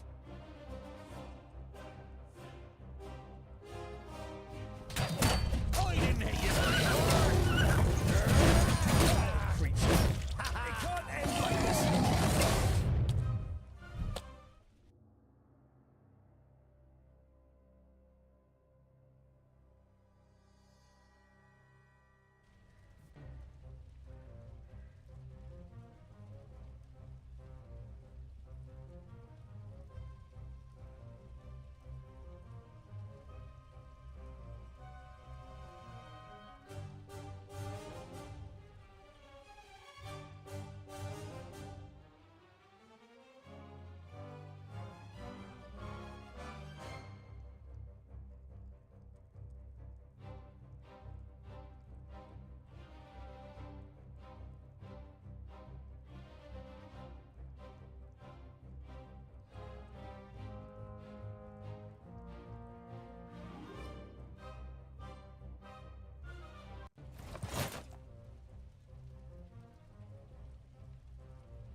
What is it?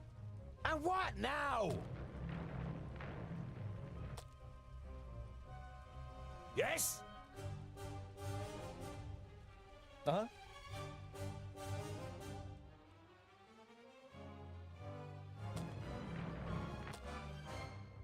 For Vracus!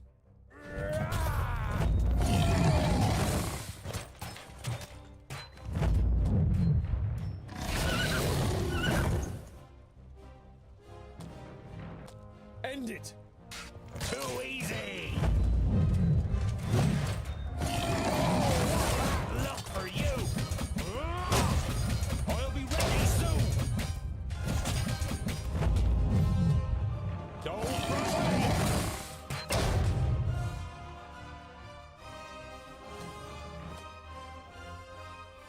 Huh? Attack!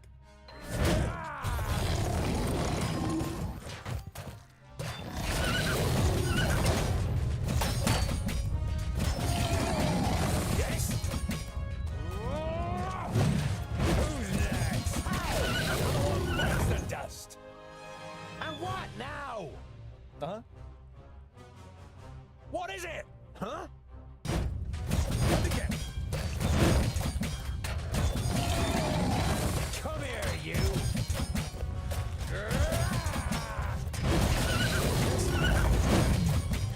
I didn't hit you very hard. Too easy! They only put up a fight! What is it?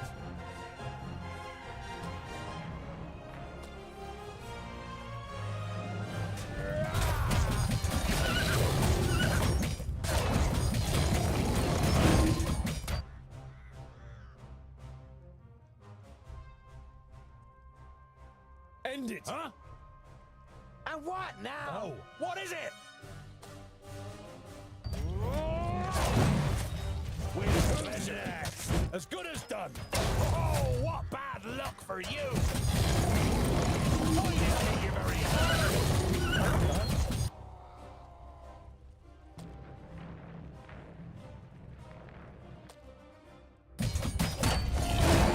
Put up a fight! Too easy! And what now? Another one bites the dust! Who's next? They're hitting me pretty hard! Ha-ha! Huh? What is it?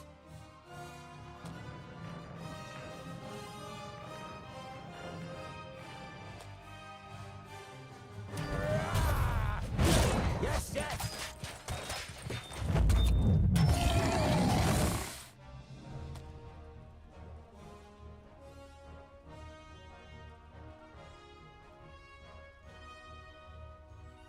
Huh? Say goodbye forever! They're hitting me pretty hard! Who's next? I need help over here! Quickly! They're hitting me pretty hard! Yes?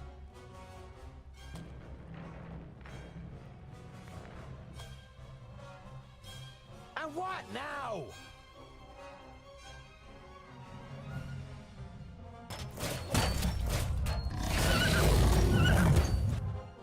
Yes?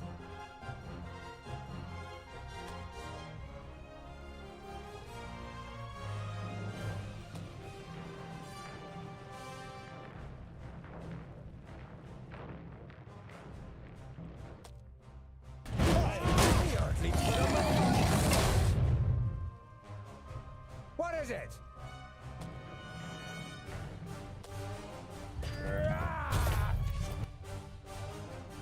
What is it?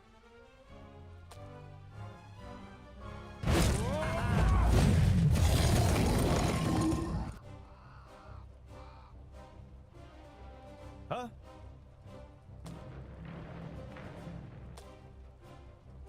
Huh? Huh? Too easy! Huh? I need help over here! Understood. Yes?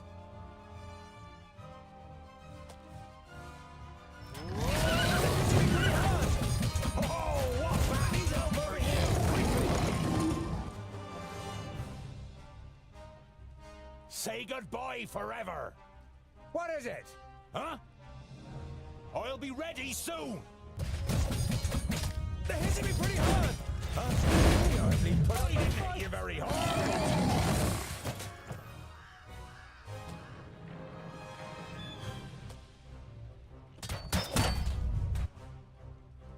What is it?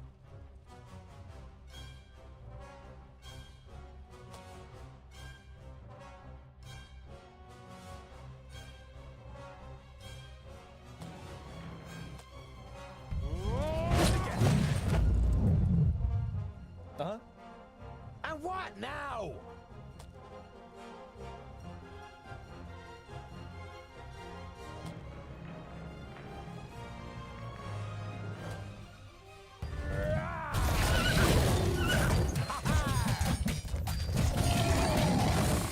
Yes?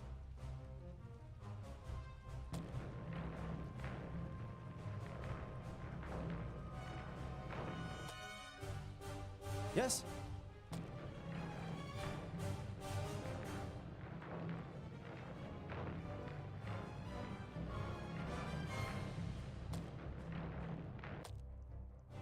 What is it? What is it? Uh-huh.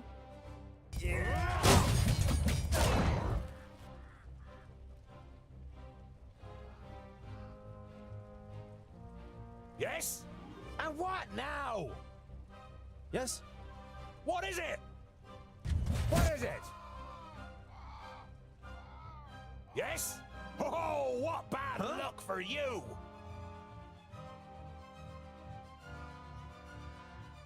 Ow! Another one bites the dust!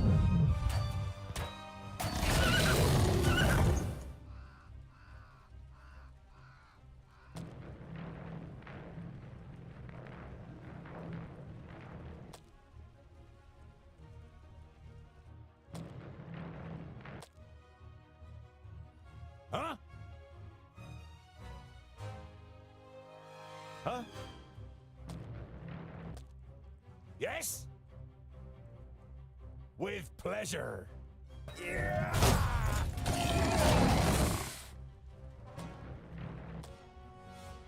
What is it?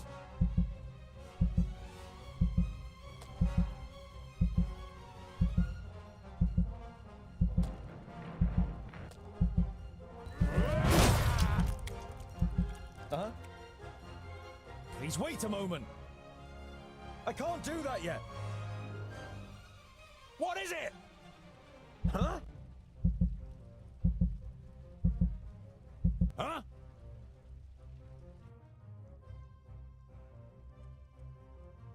Say goodbye forever.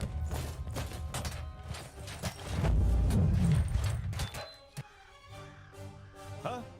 What is it? Give me doing your axes over here.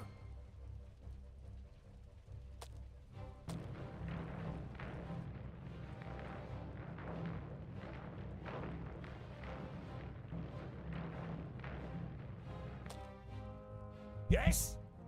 Huh?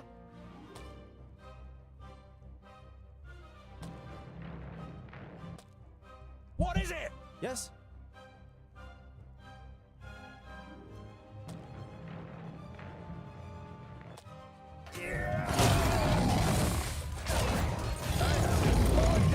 Give me a hand. On my way.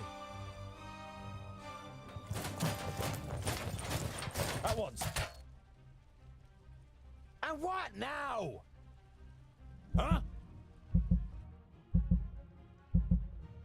Oh, what bad luck for you! Hey!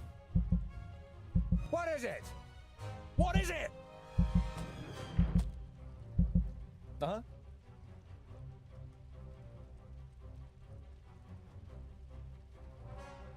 On my way. For Vracus! Huh? Huzzah! I am going down! Give me a hand! Huh? Huh?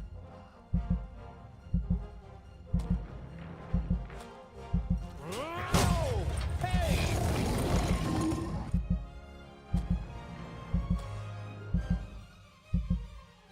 And what now? Yes? Attack! What is it? I'm with you! What is it?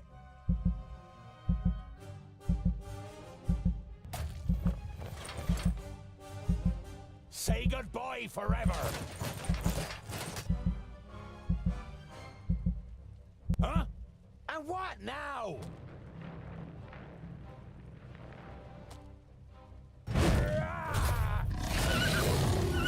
Huh? Yes?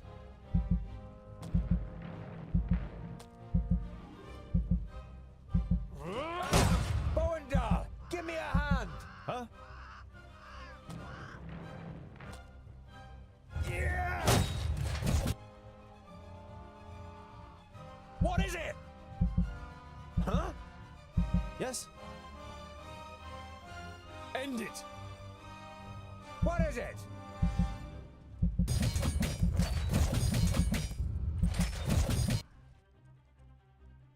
Huh? All right. With pleasure.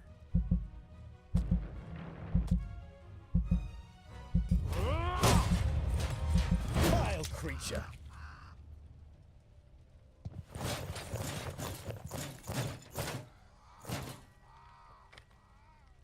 Dwarves, you protected the glade.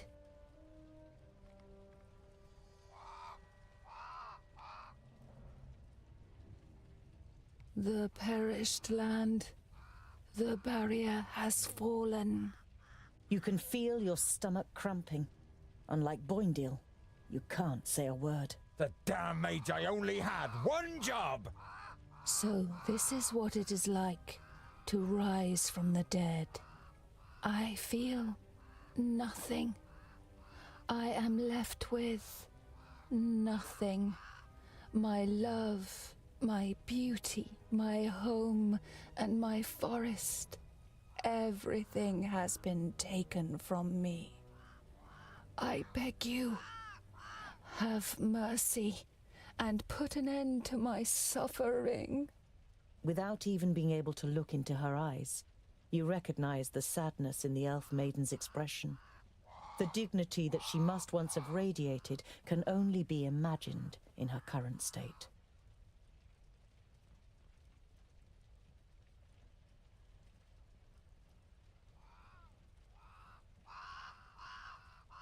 Garen was here, and I've heard that you elves have special abilities in battle. Did the Alfar take you by surprise in your sleep? I felt her presence, but when I confronted the elf, she had already killed the first of us and resurrected the perished land. It fills humans and dwarves with a hatred for life. It turns you into beasts. They charge through the village like a fury, and everyone that they killed became one of theirs. If the perished land spreads further south, then Nod-On won't need any orcs, ogres, or Alfar. One human losing their life in the perished land would be enough for the madness to sweep through the land like the plague. Your stomach turns, but you know that it's right.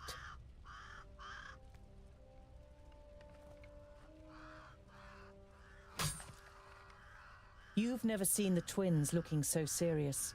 They would pit themselves against any army of orcs, but this is something beyond their power, and yours. We need the Magi. They must rebuild the barrier.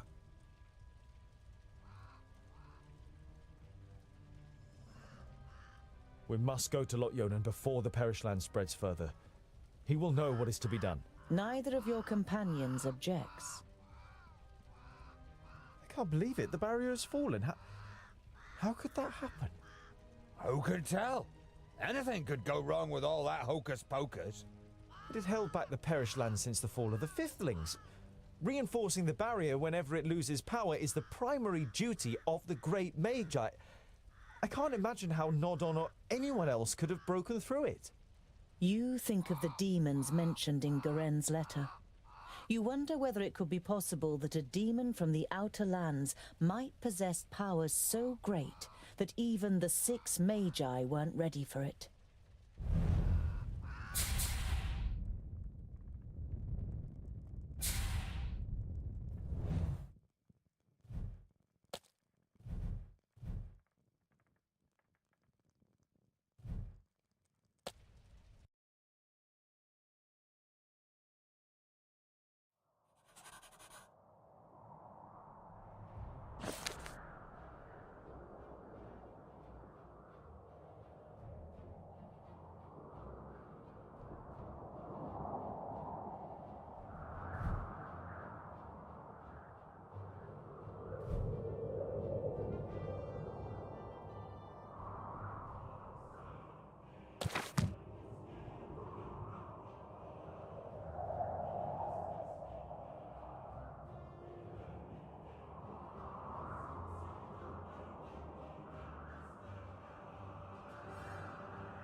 Every evening since you left Greenglade, you have looked at Goren's books and tried to prize out the knowledge that they hold. But now, you must admit to yourself that you can't decipher them. They are written in the learned language for High Magi, and Lot Yonan didn't teach you that. However, you're sure that the books are important. Why else would Goren want them sent to Turga the Fair-Faced? You put them away with a sigh, and your eyes remain on the bag that Lot Yonan gave you. Did Goren ask Lot Yonan to return the magical artifacts in the pouch? You pick up the pouch and look at it. Lot Yonan forbade me from opening the pouch. The hamlet of Sungird certainly lives up to its name. There's a shop in the village, and through a small bell rings.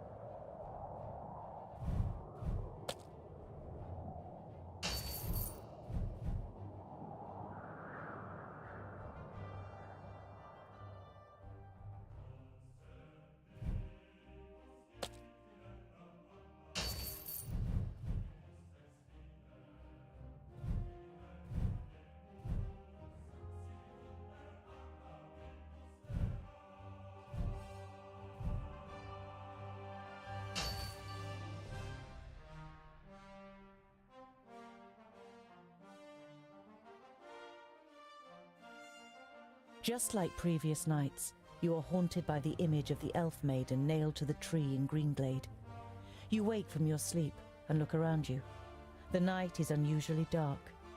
Despite your good dwarven eyes, you can only make out Boendal's outline, even though he's keeping watch only a few steps away.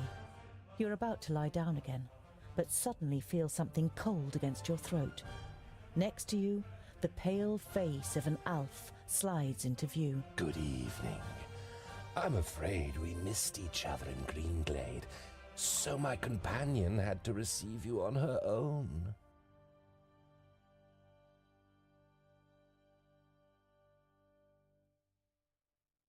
You don't have much experience with Alfar, and only want to act when you're sure that it will achieve something. Don't worry, I won't kill you.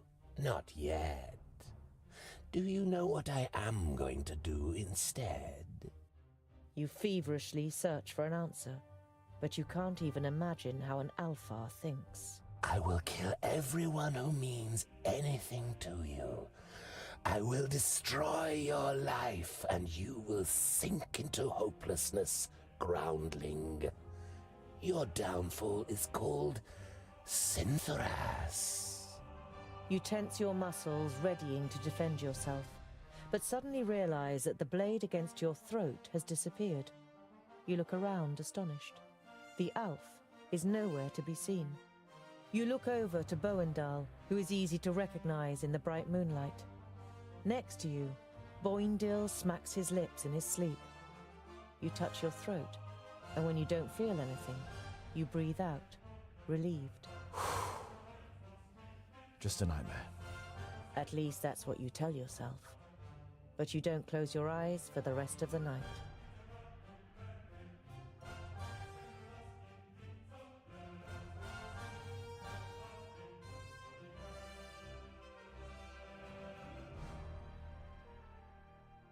Boindale unwraps his dwarf cheese again and cooks it on the fire. When he offers you a piece, you take it. I knew we'd make a dwarf of you in the end. You chew on the cheese so you don't have to answer. It tastes better than you first thought.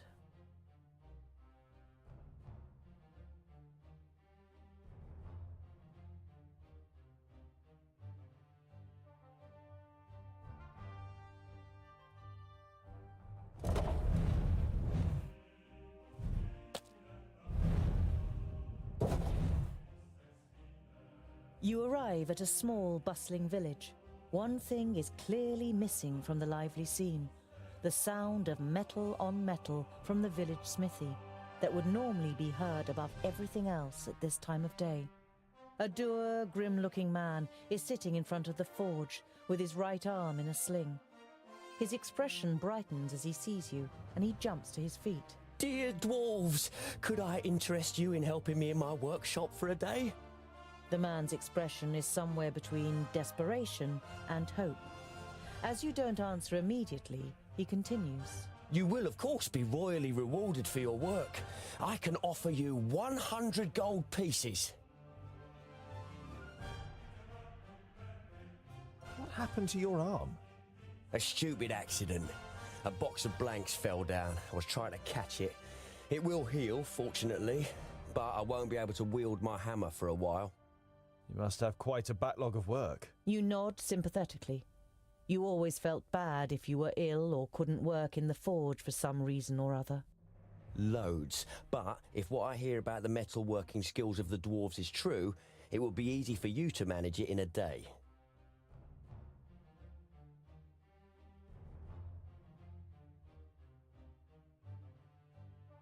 I'll help you. I worked in a forge for a while. You modestly conceal that in this case, a while means almost a whole human lifetime. A little later, you are standing in the workshop, examining the smith's inferior tools, while he fires up the forge and prepares everything for the job, as well as he can, with just one good arm. You weren't able to persuade the twins to help you. As warriors, they'd rather go hunting, Boindale declared. But you think it's more probable that you'll find them drinking beer. But you don't care. You're excited about being able to smith again after such a long time. Hours later, you have forgotten everything around you. The heat of the forge, the sweat on your warm skin, the play of the flames. You're in your element and work as if in a trance. The smith left the workshop ages ago with a satisfied grin on his face. Wait, I'm talking to you. You look up in surprise. Everything but the beating of the hammer had ceased to exist, and you didn't notice that someone has come in. Can you do it? You immediately dislike the middle-aged man. He sounds you out so doggedly with his light grey eyes that it feels as though he wants to look right through you and into your deepest thoughts. The man points to 2 horses. Those 2, in 1 hour.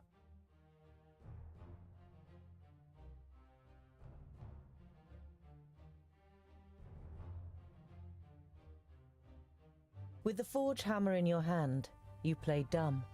You blink and look back and forth between the horses and the man. What's the deal with the horses?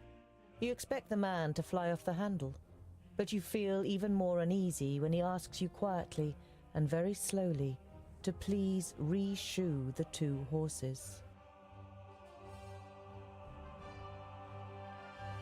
These 2 need shoeing? No problem. The man doesn't look convinced, but you get to work with confidence. 2 more armed men are standing next to the horses, sizing you up.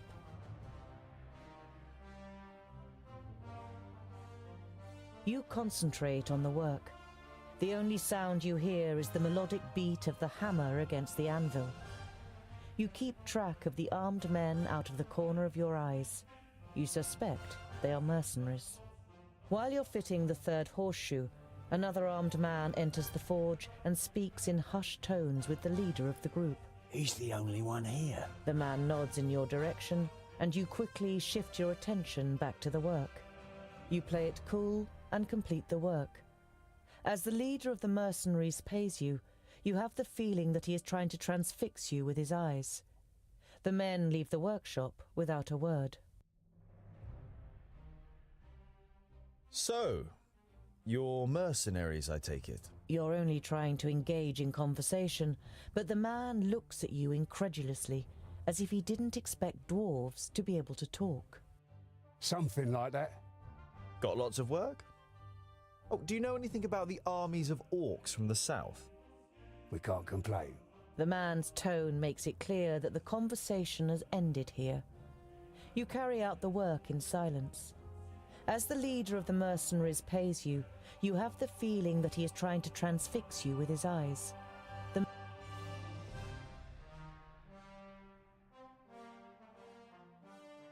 The men join a larger group of horsemen, more than a dozen, outside the village. You stay hidden and listen. Not here in the village. Go. Search the road between here and Clintal again. The other mercenaries nod and the group rides off. You can't make head nor tail of what's going on here, but you don't like it. You tell the twins about your encounter, and they decide to be especially vigilant over the next days. You spend the night in the smith's house and move on the next morning.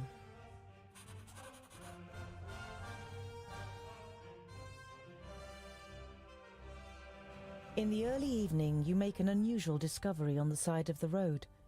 A colourful trader's wagon has been carelessly abandoned, with not a soul in sight. I don't like the look of this one bit, Boindil.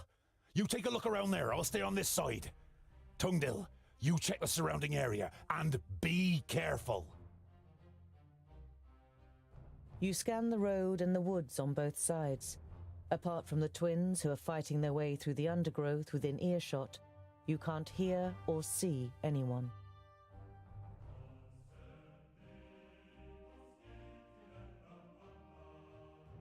You can see a lot of tracks in the mud around the wagon. Hoof prints and footprints from humans in heavy boots. At least half a dozen long ones must have approached the wagon from the woods on both sides. The wagon itself isn't damaged, nor is the drawbar, but the belts and leashes that normally hold the draft animals have been cut clean through.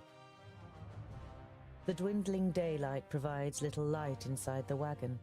It smells of leather, spices, and candles. And there's another smell in the air, which you can't quite place. It reminds you of your forge in Lot Yonan's vaults, but different. It is messy, but no more so than you would expect from a single dwarf. The bed is rumpled, and there are tools and leftover materials piled up on the little workbench.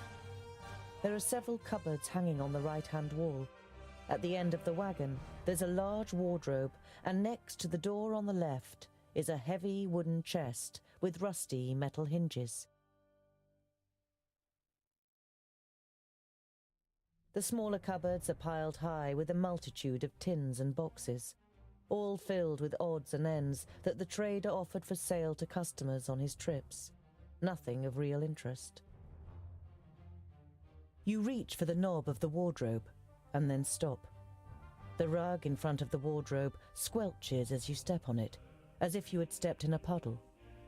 You try to work out what has soaked the rug, when suddenly the door of the wardrobe springs open and something bounces into you.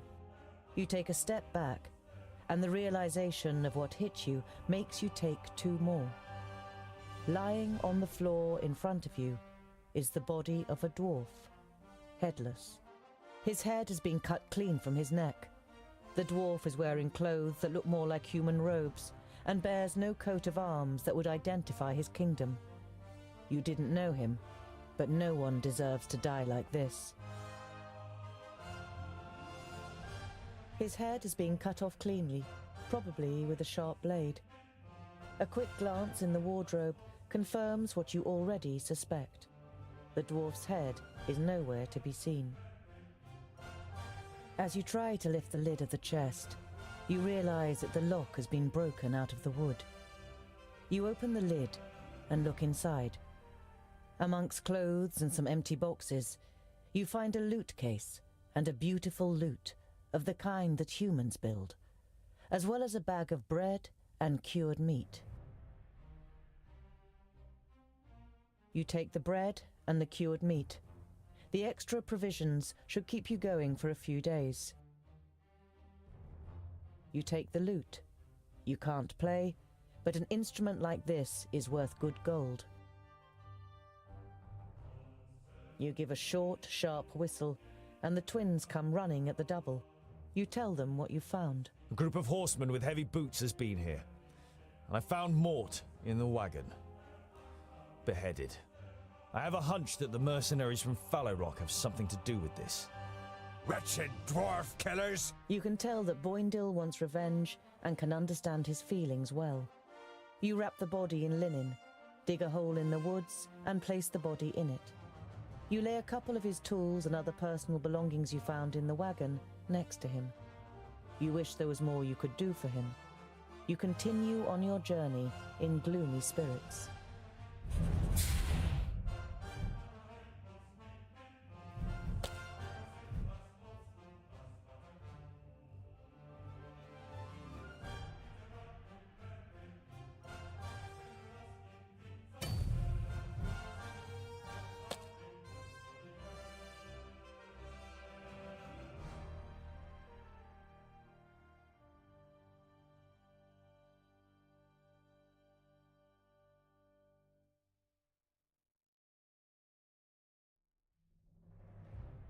You arrive at a two-story tavern, Elven Blessing, and can hear the sounds of an animated clientele inside. A stable boy is taking care of some horses next to the main building. Elven Blessing? Who came up with that bollocks? You go to the stable and speak to the stable boy, but he doesn't turn around, and only gives you a half-hearted reply to your greeting. Hello. You're a little bemused, but try to stay friendly. Did a group of mounted mercenaries pass by here recently? The stable boy remains silent. You wonder whether he heard you. But then the boy shrugs his shoulders sluggishly. No.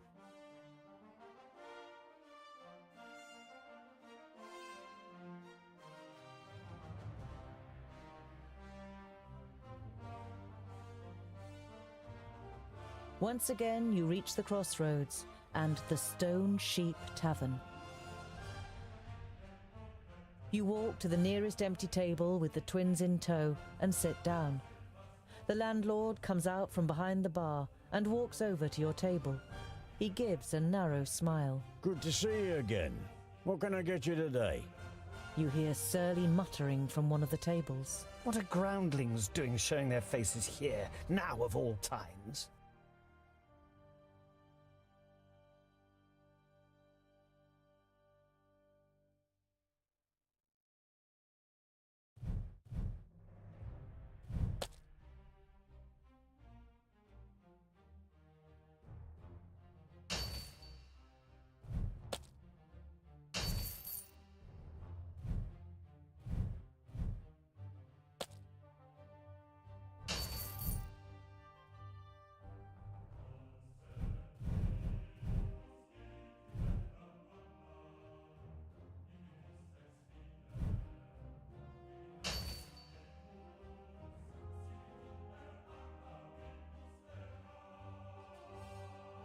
You turn to the guest who'd muttered something about groundlings. And why is it so strange that we're here? The man glances up briefly and then stares drunkenly at his tankard and mutters with a slur, Don't play the innocent. The orcs are terrorizing our lands. And whose fault is it? You let them in. I was not at the Stone Gateway, and I don't know what happened. But you can be sure of one thing. Dwarves would never cooperate with orcs. We kill them no sooner than we say them, or my name isn't Boindle Doubleblade. The drunkard and his neighbour are given a start. They mumble an apology and turn their attention to the beer in front of them. We're tired and long for a proper bed. Of course, gentlemen. You spend a restful night in the tavern and then head off on your way again.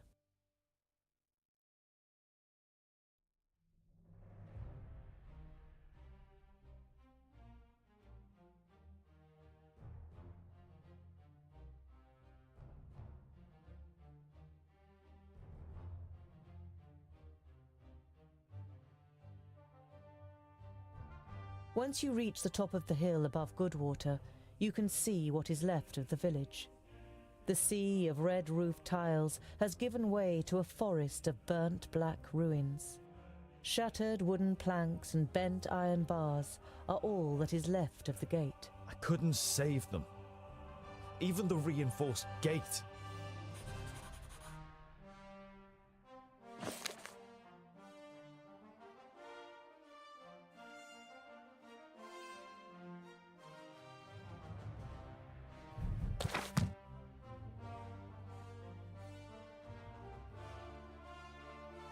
You see a light through the trees some way from the path.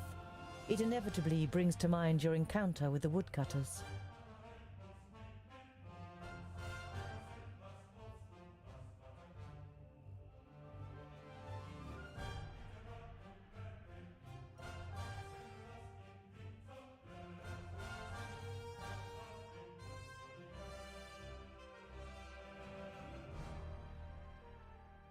You must confess that you'd have liked to have taught the woodcutters a lesson, but Boendal is right. Beating up humans is not our mission. But a harsh glance from you and Boendal silences Boindil. You continue on your way with the furious Boindil trailing behind.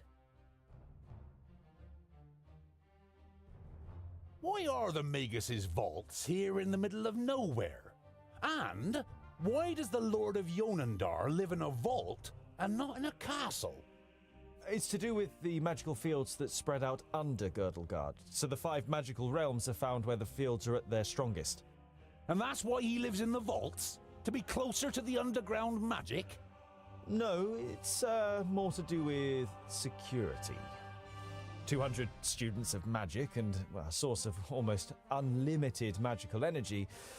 The Magus thought that an underground vault was a more suitable place to train than Master Nudin's tower in the middle of Parista.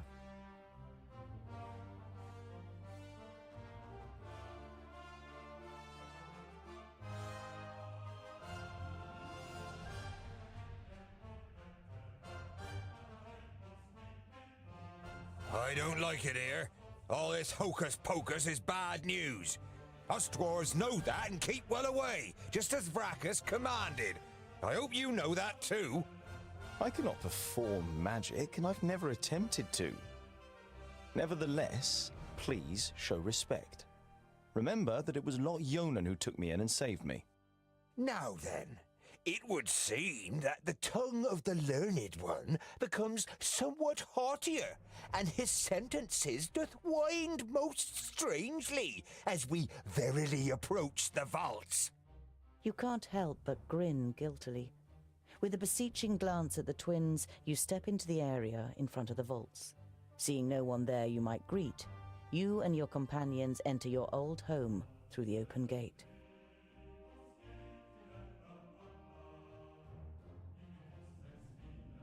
Who the hell built this tunnel? Boendal examines the crumbling roof with a mixture of disbelief and indignation. Be quiet. I want to surprise them. Is that such a good idea? What if we give your master such a shock that he casts a spell on us? I don't want to be turned into a mouse or a bar of soap. It is unusually quiet in the vaults, but the smell of dinner is in the air. You imagine Frala looking up at you from her cooking pot in the kitchen and smiling. Ah, there's boiled and roasted meat for dinner. Come on. That's no reason to go and get ourselves turned into something weird. We'll stay here until you're finished with your little game.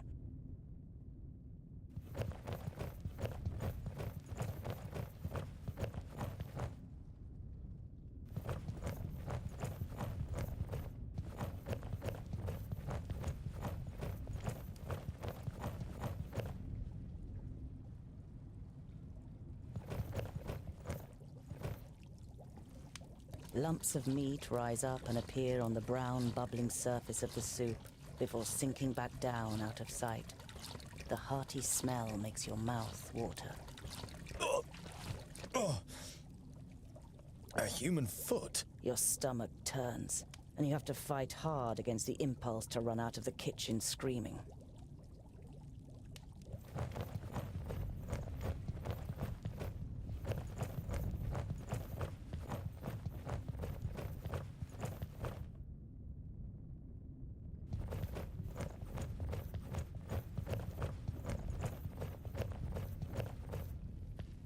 You look around the workshop with growing panic. No one to be seen.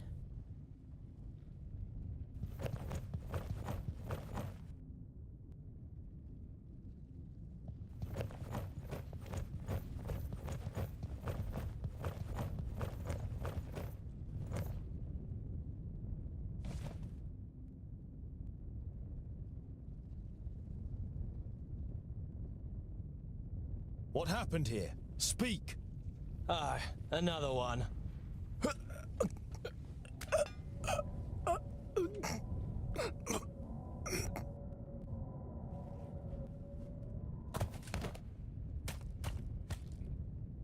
Don't even think of using magic, or I'll lodge this pretty piece of steel in your brain. It takes the Famulus a few seconds to comprehend the situation he suddenly found himself in. He seems to weigh up his options for a moment before he breathes out and the tension leaves his body. All right, I won't use magic.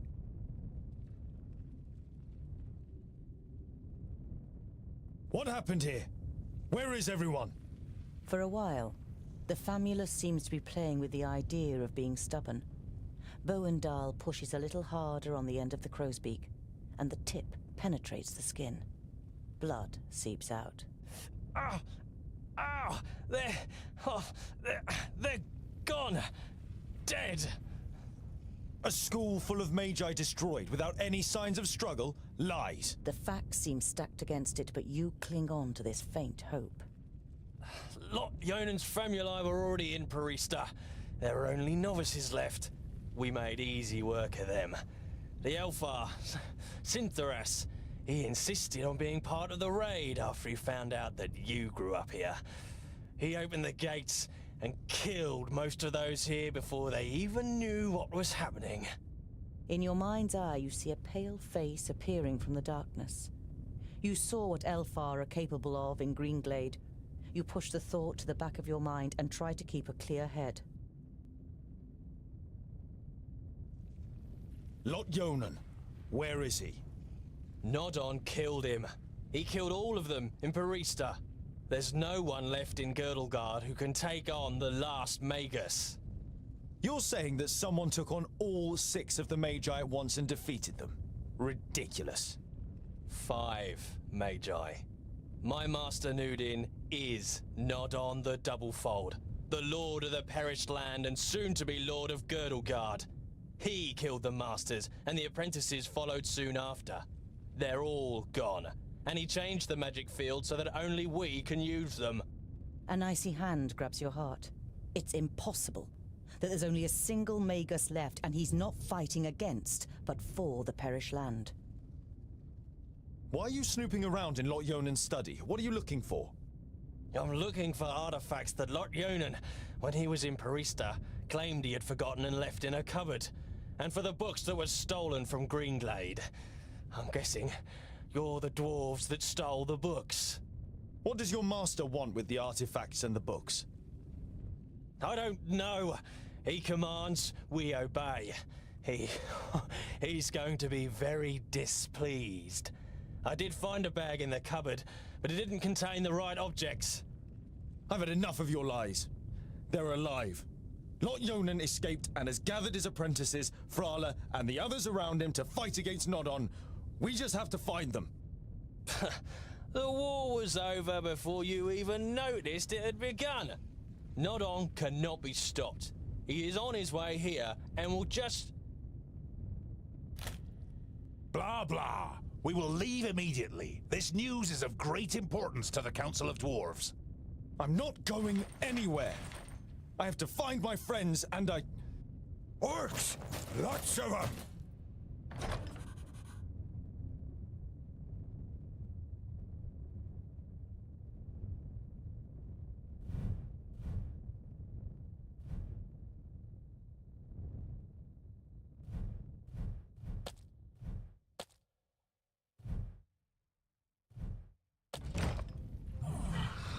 At once. On my way.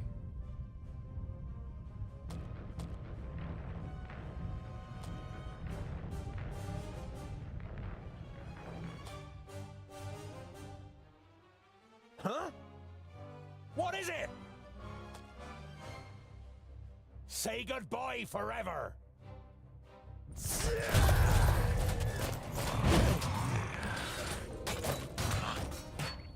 And what now?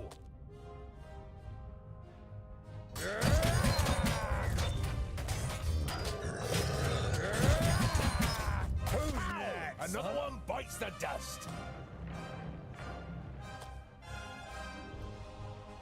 What is it?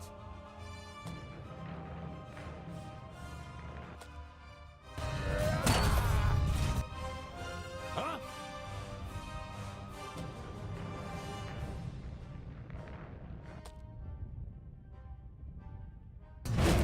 Put up a fight. We could knock some of them down. As good as done.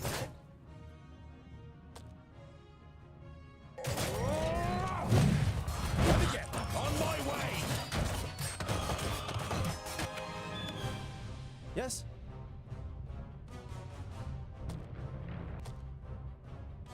And what now? Ha ha!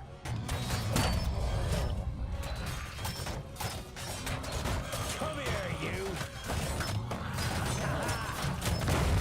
He hardly put up a fight! Huzzah! Huh?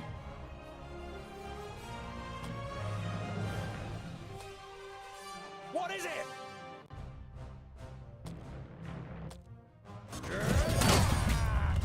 Oh, what bad luck for you! Huh?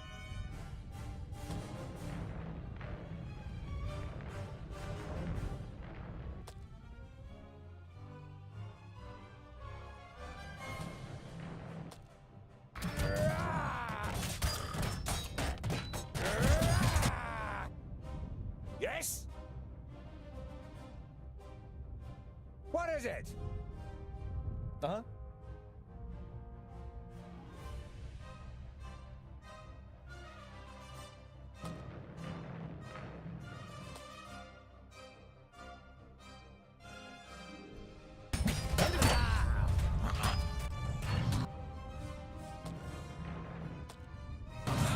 Too easy!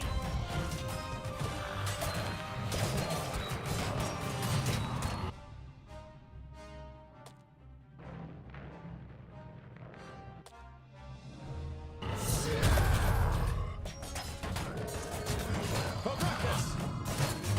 Please wait a moment. What is it? And what now?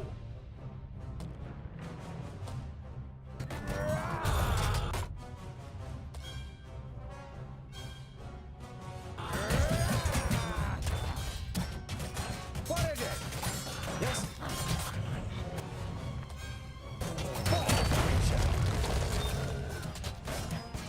At once.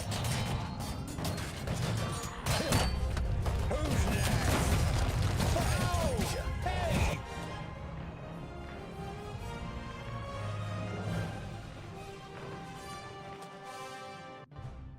And what now? Yes?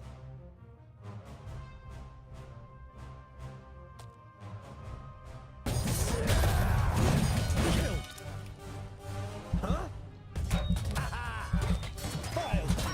Another one bites the dust. Too easy. Huh?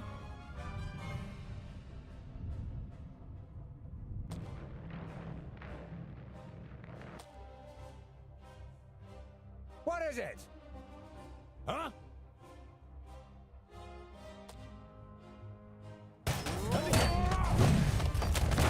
Say goodbye. There are too many of them! The side door in the workshop. It's our only chance.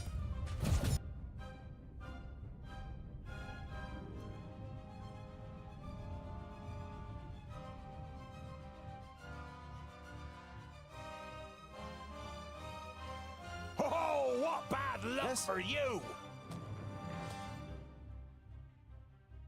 What is it?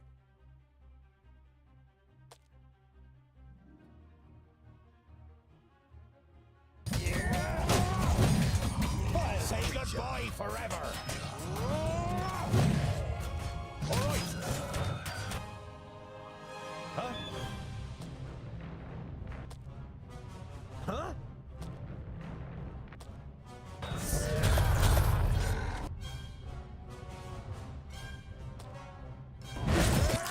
Another one bites the dust.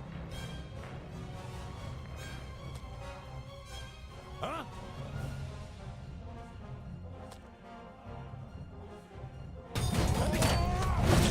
Put up a fight. I didn't hit you very hard. Too easy. Uh-huh.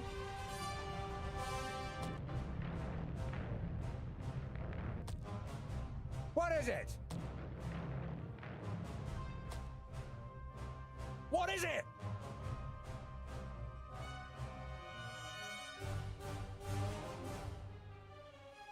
With pleasure.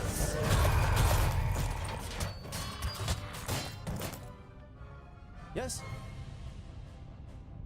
Yes? Don't rush me. And what now?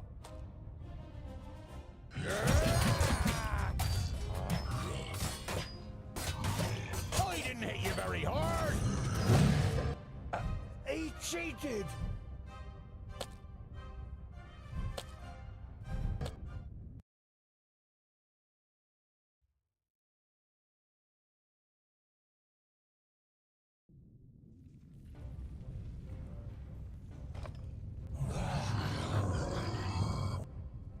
Attack! Huh? Ha ha! Yes? What is it? What is it? Oh, what bad luck for you! Huh?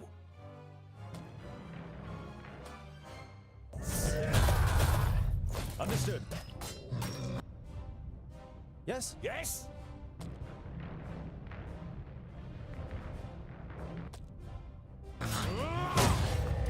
With pleasure.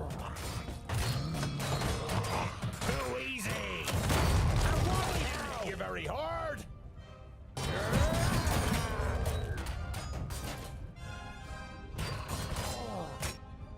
Huh?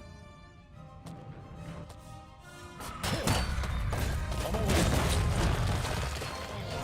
At once. Huh?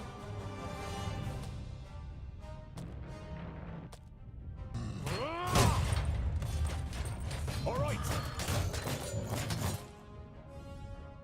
Yes?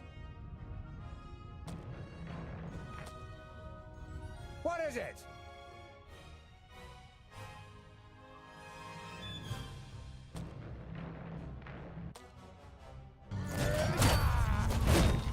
Wild creature.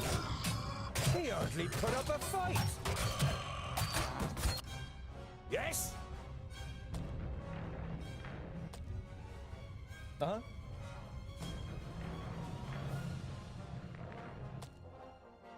And what now? Ha ha! What is it? I'll be ready soon. Huh?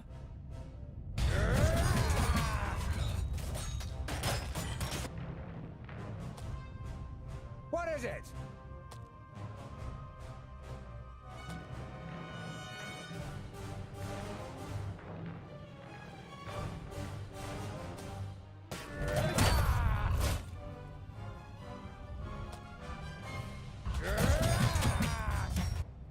Uh-huh.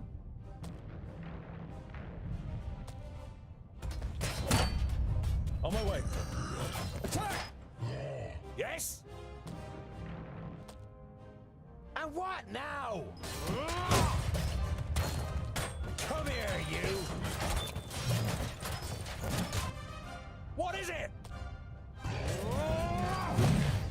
On my way!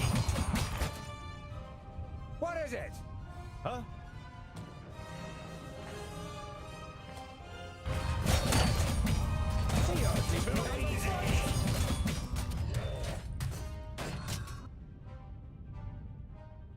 Huh? Uh-huh. Yes? Huh?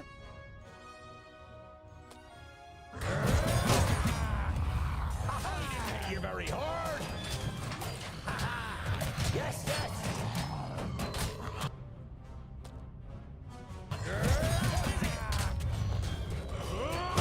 Yes? Attack!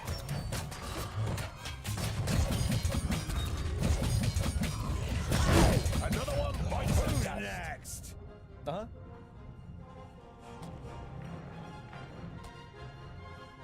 Huh?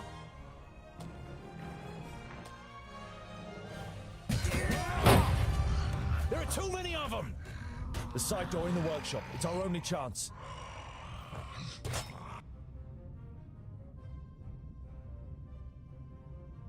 Yes?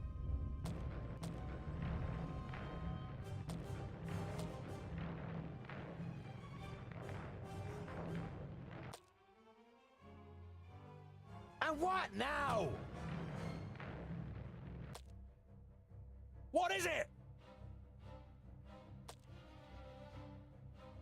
Say goodbye forever.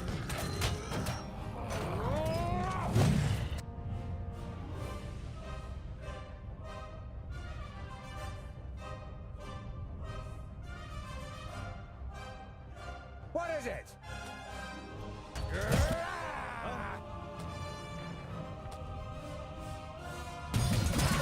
Another one bites the dust.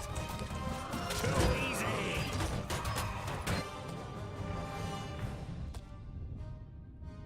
Huh? Yes?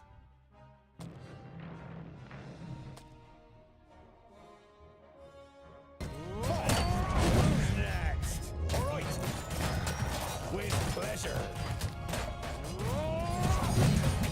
As good as done. We hardly put up a fight. Say goodbye forever. With pleasure. Yes?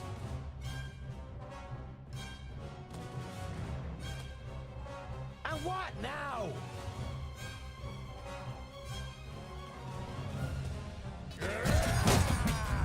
Come here, you! Pow! Another one bites the dust. I'm with you.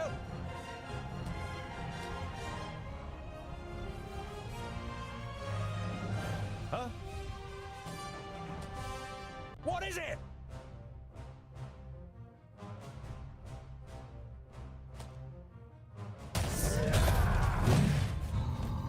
All right.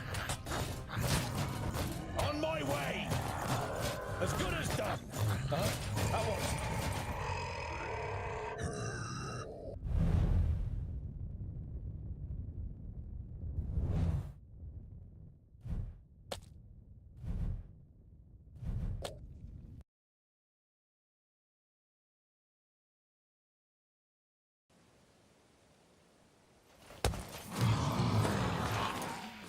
Damn.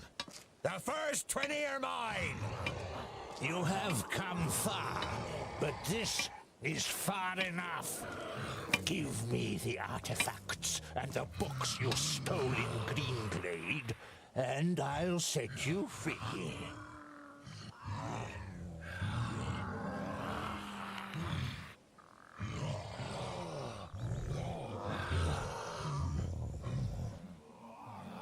You wanting my rucksack is enough reason for me not to give it to you.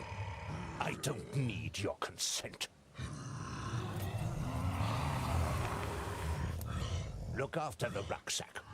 If you lose it, you will also lose your life. What have you done to the other Magi? Your famulus told us some cock and bull story about you forcing them and their famuli to go to Parista and then murdering them. I did what had to be done to protect Girdlegard. I wish there had been another way, but they would never have understood. Do your eyes deceive on the swollen face of the Magus? Go back to your realm, dwarves, and let your king know that I need his land. Either he hands it over without a drop of blood being spilt, or my troops and allies take it by force. You can take this one with you. I have no use for him.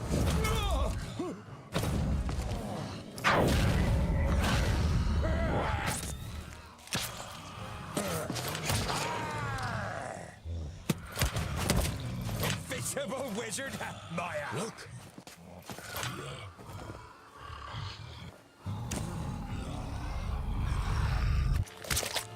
Let me handle her. Kill the dwarves.